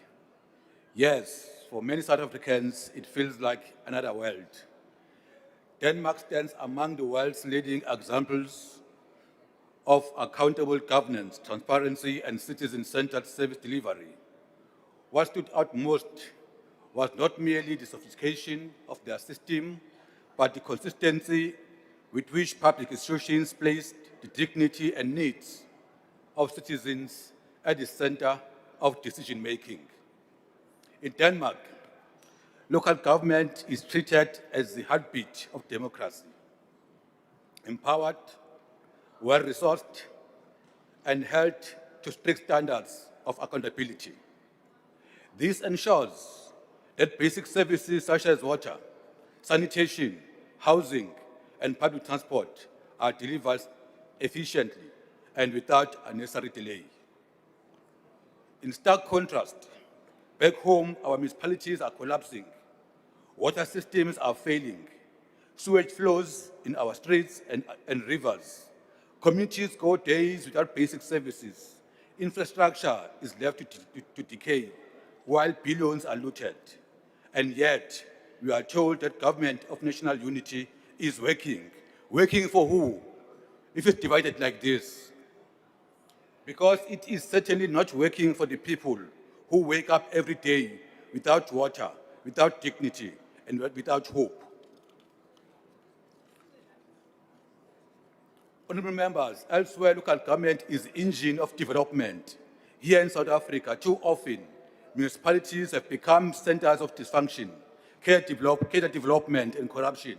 Accountability is weak, oversight is inconsistent, and failure carries no consequence. That is why we are falling further behind, not because we lack resources, but because we lack leadership and political will. Honorable Speaker, Honorable Chair, the lesson is clear. Government exists to serve the people efficiently, transparently, and with integrity. Imagine that in South Africa, municipalities where water flows consistently, where water is managed professionally, and where services are delivered on time, not through tenders for comrades, but through systems that work. Denmark has also positioned itself as a global leader in waste-to-energy solutions. Instead of relying on landfills, waste is transformed into a valuable energy source, generating electricity and heat while reducing environmental harm. This stands in direct contrast to our current challenges across South Africa. Landfills are overcapacity, posing environmental and health risks through harmful emissions such as methane and carbon dioxide. Communities live alongside these hazards while municipalities struggle to find land for new sites. Yet, the Danish model demonstrates that these challenges can be turned into opportunities, creating sustainable energy while generating permanent employment through community participation and recycling and waste management. Honorable members, this is the future we must build, a future where local government is professionalized and led by qualified individuals, not political deployees. Consequence management is enforced, Honorable member, ending impunity your time has for failure. expired. We choose to govern, we choose to deliver, Honorable choose member, MK, we choose people. I Your thank time you. is up. Thank you. EFF.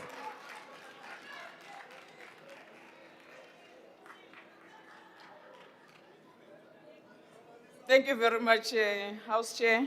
Ngibingelele uCommander-in-Chief, uphunyuka bamphethe. Ondlebe ekhanyilanga babecabanga ukuthi uzolala ejele, bajike bayophuza iClip Drift nekhokho bakhohlwa ngoba sabuya naye the day. Honorable House Chair, the study tour to Kingdom of Denmark in October 2025 was both insightful and highly informative. It's provided valuable lessons that we believe can significantly strengthen governance and service delivery in South Africa. Allow me to highlight key observations for consideration by this House. One, in Denmark, the legislative process is remarkably efficient, with bills often processed and enacted into law within approximately 1 month. This approach was introduced during COVID-19 period, has since been sustained due prolonged, resulting in delays and in some instances, bills lapsing at the end of the parliamentary term. This undermines service delivery and public confidence. We must reflect seriously on how to streamline our processes and adopt more responsive legislative mechanisms. Two, Denmark operates an automatic voter registration system.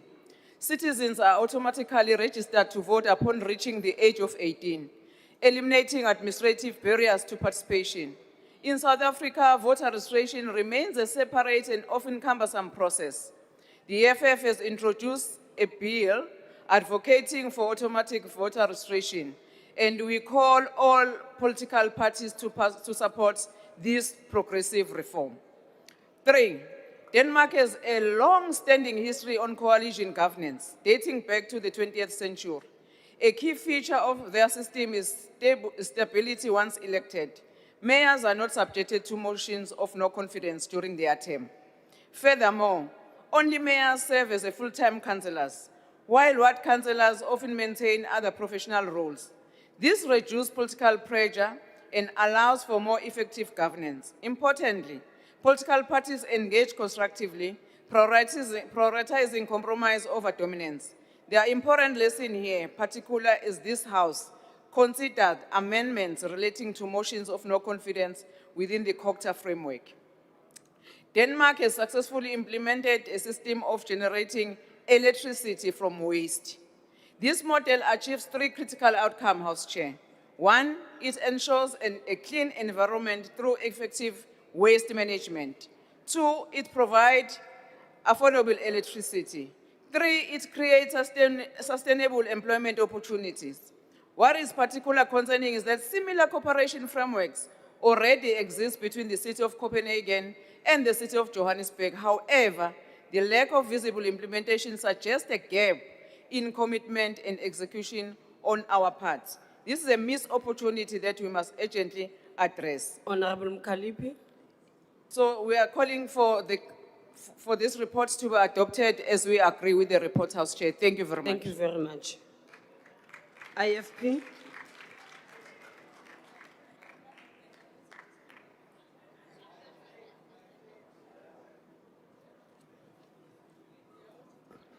Honorable House Chair, the IFP welcomes this report and the valuable insight gained from Denmark's highly effective system of local government. We are encouraged by the report's emphasis on building capable and well-resourced municipalities, supported by clear oversight mechanisms and a culture of transparency. These lessons are particularly relevant as South Africa continues to strengthen its local government sphere and improve service delivery outcomes for all communities. We acknowledge that the Department of Cooperative Governance and Traditional Affairs is already actively engaged in driving reforms focused on stabilizing municipalities, strengthening financial management, and building institutional capacity. The findings of this study tour will help to further enrich these ongoing efforts and provide practical benchmarks for continuous improvement. While we recognize that South Africa's context is unique, we believe that many of the principles observed in Denmark can be meaningfully adapted to support our developmental objectives, particularly in strengthening accountability and deepening community participation. The IFP supports the report and anticipates the effective and progressive implementation of the recommendations in a way that advances capable, ethical, and self-driven local government throughout our republic. I thank you, Chair. Thank you very much, Honorable Member. PA.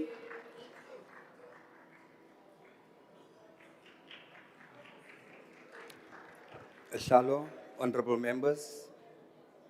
The Patriotic Alliance rise to note the report of the Portfolio Committee of Corporate Governance and Traditional Affairs on its study tour to the Kingdom of Denmark, undertaken from the 25th October to the 4th of November 2025. We place on record, Minister, that the Patriotic Alliance support this report.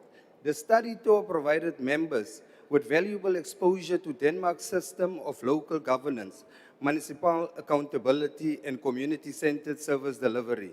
These engagement highlights practical models for strengthening institutional capacity, improving financial discipline, and enhancing the responsiveness of local government to the needs of our communities.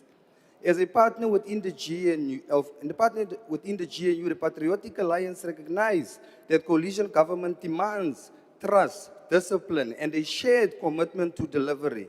Trust is not a slogan. It is the foundation that allows partners to govern together with stability and purpose. But trust cannot exist without respect. In any coalition, large or small, every party brings a constituency, a mandate, and a responsibility to the people. The Patriotic Alliance believes firmly that no party should be looked down upon because of its size. Coalition government works only when all partners are recognized and equal contributors, respect for their role, and value for the voices they represent. DA. Coalition trust means understanding that we govern as one, not as a big and a small, not as dominant. Honorable Member, can you please take a seat? Honorable Reddy, what are you rising on? Thank you, Honorable Deputy Speaker.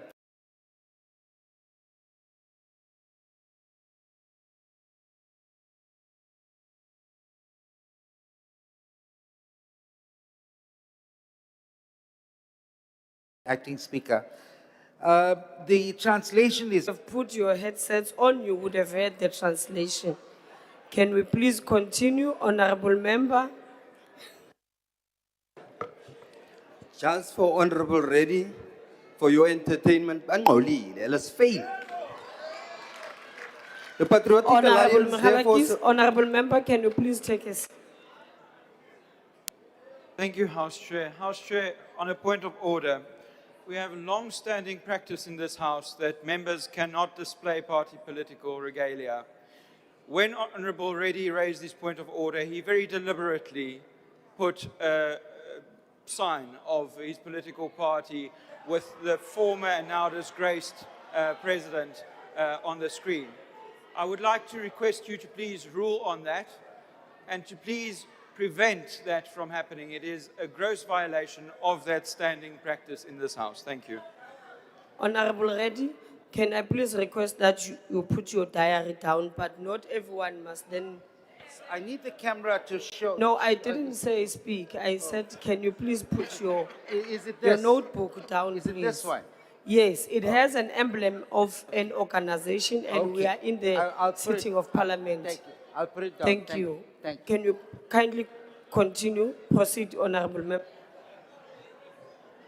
The Patriotic Alliance. I'm giving you 3 seconds as well to wrap up because your time had expired. The Patriotic Alliance therefore. Honorable Member, take your seat again. Honorable Michalakis. Thank you, House Chair. I rise in terms of Rule 69. House Chairperson, you ruling on a specific matter should not allow a member to actually use that opportunity to again make the same violation of the rules of this House. That's exactly what Honorable Reddy did. The rest of us have seen enough of Jacob Zuma. I would like you to please rule in terms of Rule 69.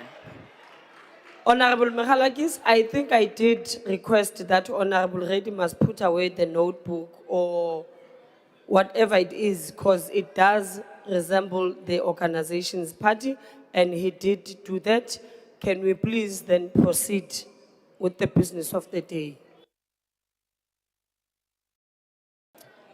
The Patriotic Alliance therefore support the adoption of this report and calls for its recommendation to be implemented, Minister, with urgency, Thank you very clarity much, and full Honorable accountability Member. across coalition partners. Thank I you. thank you. The day is slack. Thank you. FF plus. FF plus. Action SA.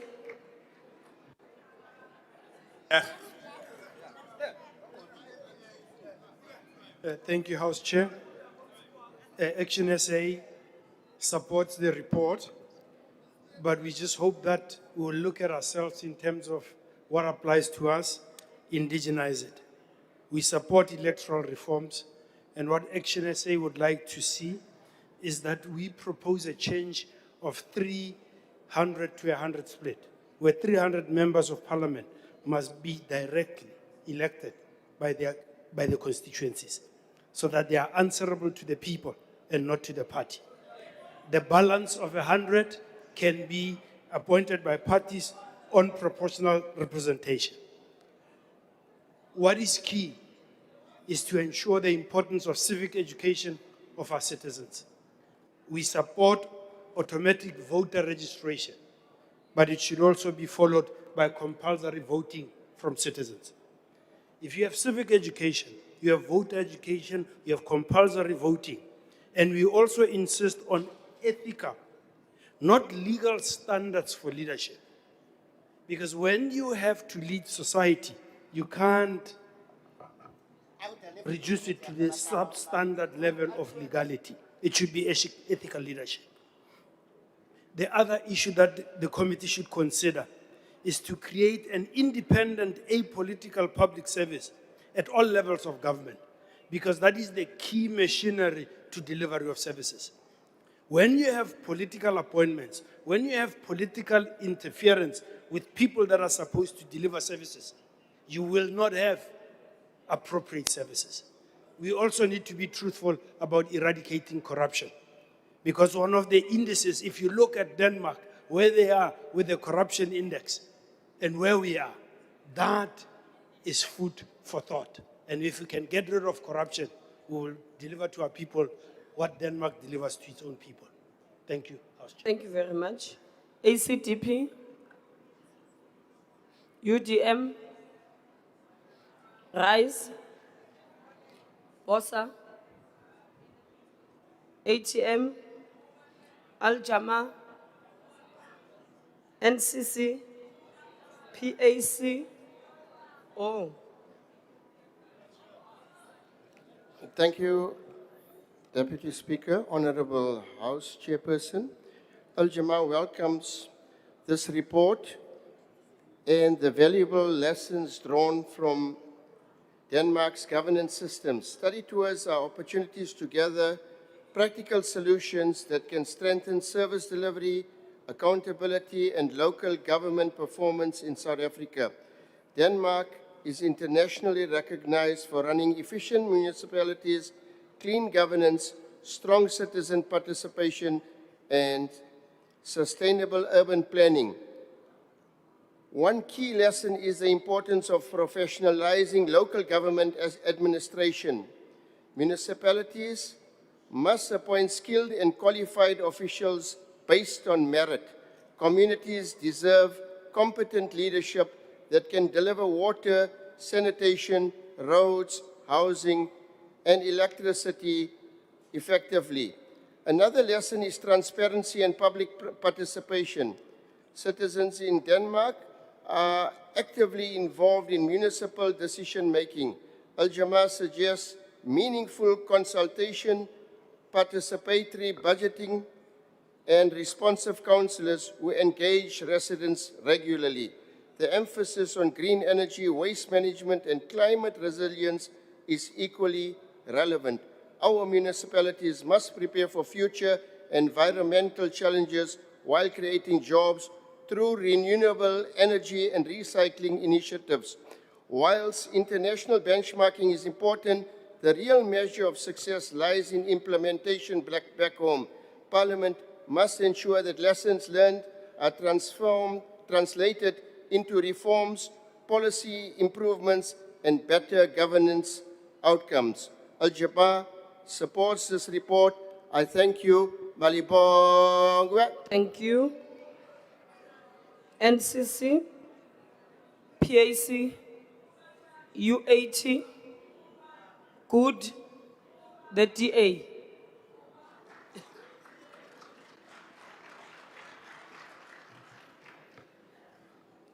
Thank you, House Chair. South Africa has entered a new political era. After the 2021 local government elections, many municipalities have become hung councils without clear majorities. Coalition governments are not the problem. In many established democracies, they are the norm. The actual problem in South Africa is the total lack of rules to guide and govern coalitions, which has led to political opportunism and instability. Across South Africa, we have seen small parties, the PA, with one or only two seats becoming kingmakers, the PA, and destabilized councils through motions of no confidence. In Johannesburg, we have seen a revolving door of mayors. Since the last local government elections, Johannesburg has seen 6 mayors. In Tshwane, Cilliers Brink was removed by smaller parties playing political games. Now water tanker costs have shot through the roof. In Nelson Mandela Bay, Retief Odendaal was removed, and there has been instability and declining service delivery since, PA.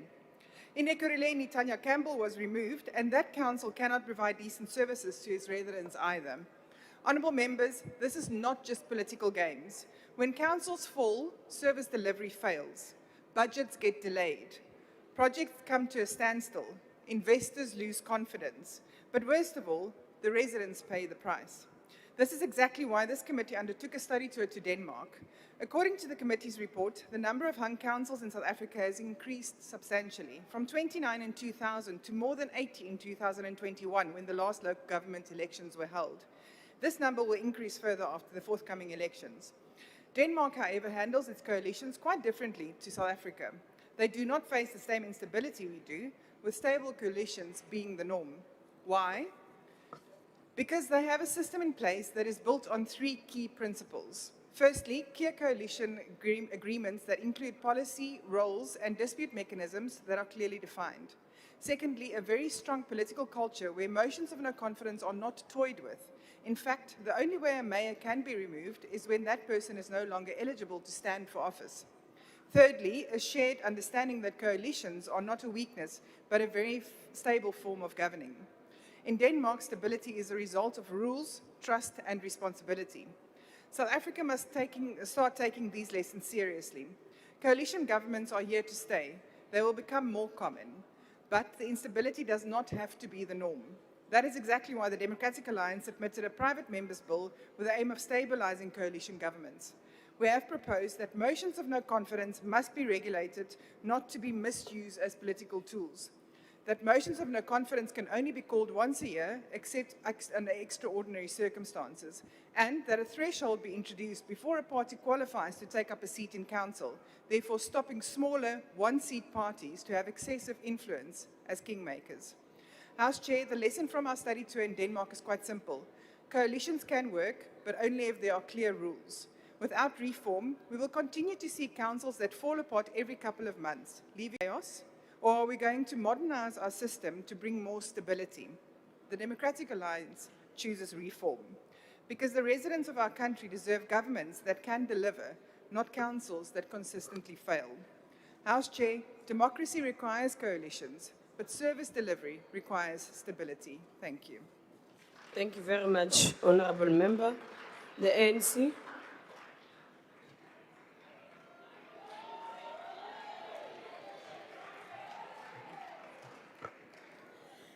Thank you, House Chair. Our Portfolio Committee recently undertook a study tour to the Kingdom of Denmark to examine the local government systems with a particular focus on coalition government. We returned with valuable lessons and also lessons that can strengthen governance and improve service delivery in South Africa. Denmark is a very highly stable country operating under constitutional monarchy with a strong parliamentary democracy. It has a long-standing tradition of consensus-driven governance and policy making. The country also enjoys a low unemployment rate of 2%, reflecting effective governance and social stability. One of the most striking observations was the culture of discipline and respect for institutions. Meetings start and end on time, committees operate effectively, and leaders arrive well prepared for their meetings. Time management is taken seriously. While this may seem small, it forms the foundation of effective governance. House Chair, at a local level, Denmark provides important lessons on coalition government. Municipal leaders are known as Lord Mayors, and majority of municipalities are governed through coalition government. In most cases, there's no outright majority winner, and the Lord Mayors are appointed through coalition agreements. These coalitions are stable because they are built on honesty, integrity, political tolerance, and maturity. Agreements are often based on trust and mutual understanding, even a simple handshake rather than a long written contract. Leaders respect their words and committed to what they have agreed upon. Once the Lord Mayor is appointed, is expected to uphold and implement the Council's resolutions, ensuring continuity and stability in governance. Denmark has also placed clear measures to protect leadership stability. Motion of no confidence are not permitted. Leaders cannot be removed simply because of political disagreement or power struggles. This prevents constant disruption and allows municipalities to focus on service delivery.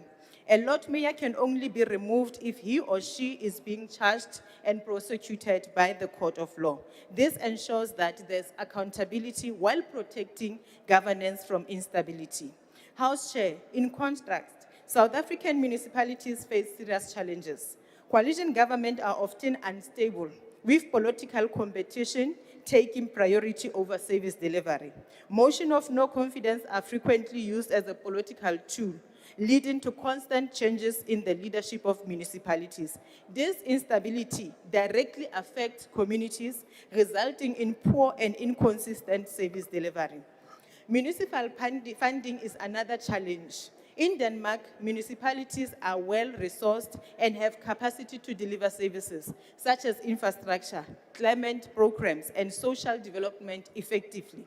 In South Africa, municipality is largely funded based on the assumption of local government white paper, which expect municipalities to sustain themselves mainly through revenue collection. This is no longer realistic because in many municipalities, unemployment, poverty, and low payment level are affecting their finances. As a result, many municipalities are underfunded, heavily reliant on national transfer, and unable to deliver services effectively. This is why the ANC fully supports the review of local government white paper to create more realistic and sustainable funding model to empower municipalities to meet the needs of our people. We have noted that there's a funding from European Union to support agricultural programs. However, we are concerned about the challenges in implementation by the Department of Agriculture, which often result in funding not fully being used on time. Resources meant to support farmers and improve food security are being delayed or underutilized. At some stage, many communities continue to face hunger because of the failure of the Department of Agriculture. This raises a serious concern with regard to the accountability, service delivery, and implementation of our policies. Honorable Speaker, Honorable House Chair, Denmark also demonstrates effective and efficiency in government system. Their electoral system is simple and effective. There's no separate voter registration process. Citizens vote if they have a valid identity document and meet the age requirement of voting. Campaign periods are short, usually between 4 and 6 weeks, which encourage a focused and issue-based campaign. Parliamentary committees are equally efficient. Committees typically consist of almost 18 members, and they are able to process their work within an hour, which this reflects discipline, preparation, and strong commitment on decision-making process. Denmark also provides a practical innovation and partnership. The city of Copenhagen have partnered with the city of Johannesburg to address water and sanitation challenges, including reducing water losses and improving wastewater systems. They also have a project that converts waste into electricity, which then reduces landfills and promote environmental support the report. Thank you very much. Honorable members, I now recognize the Honorable Chief Whip. Yeah, thank you very much, Chair. I move that the report be adopted. Thank you. Honorable members, the motion is that the report be adopted. Are there any objections? No. Without any objections, DA. the report. But why do you do that? The report is agreed to.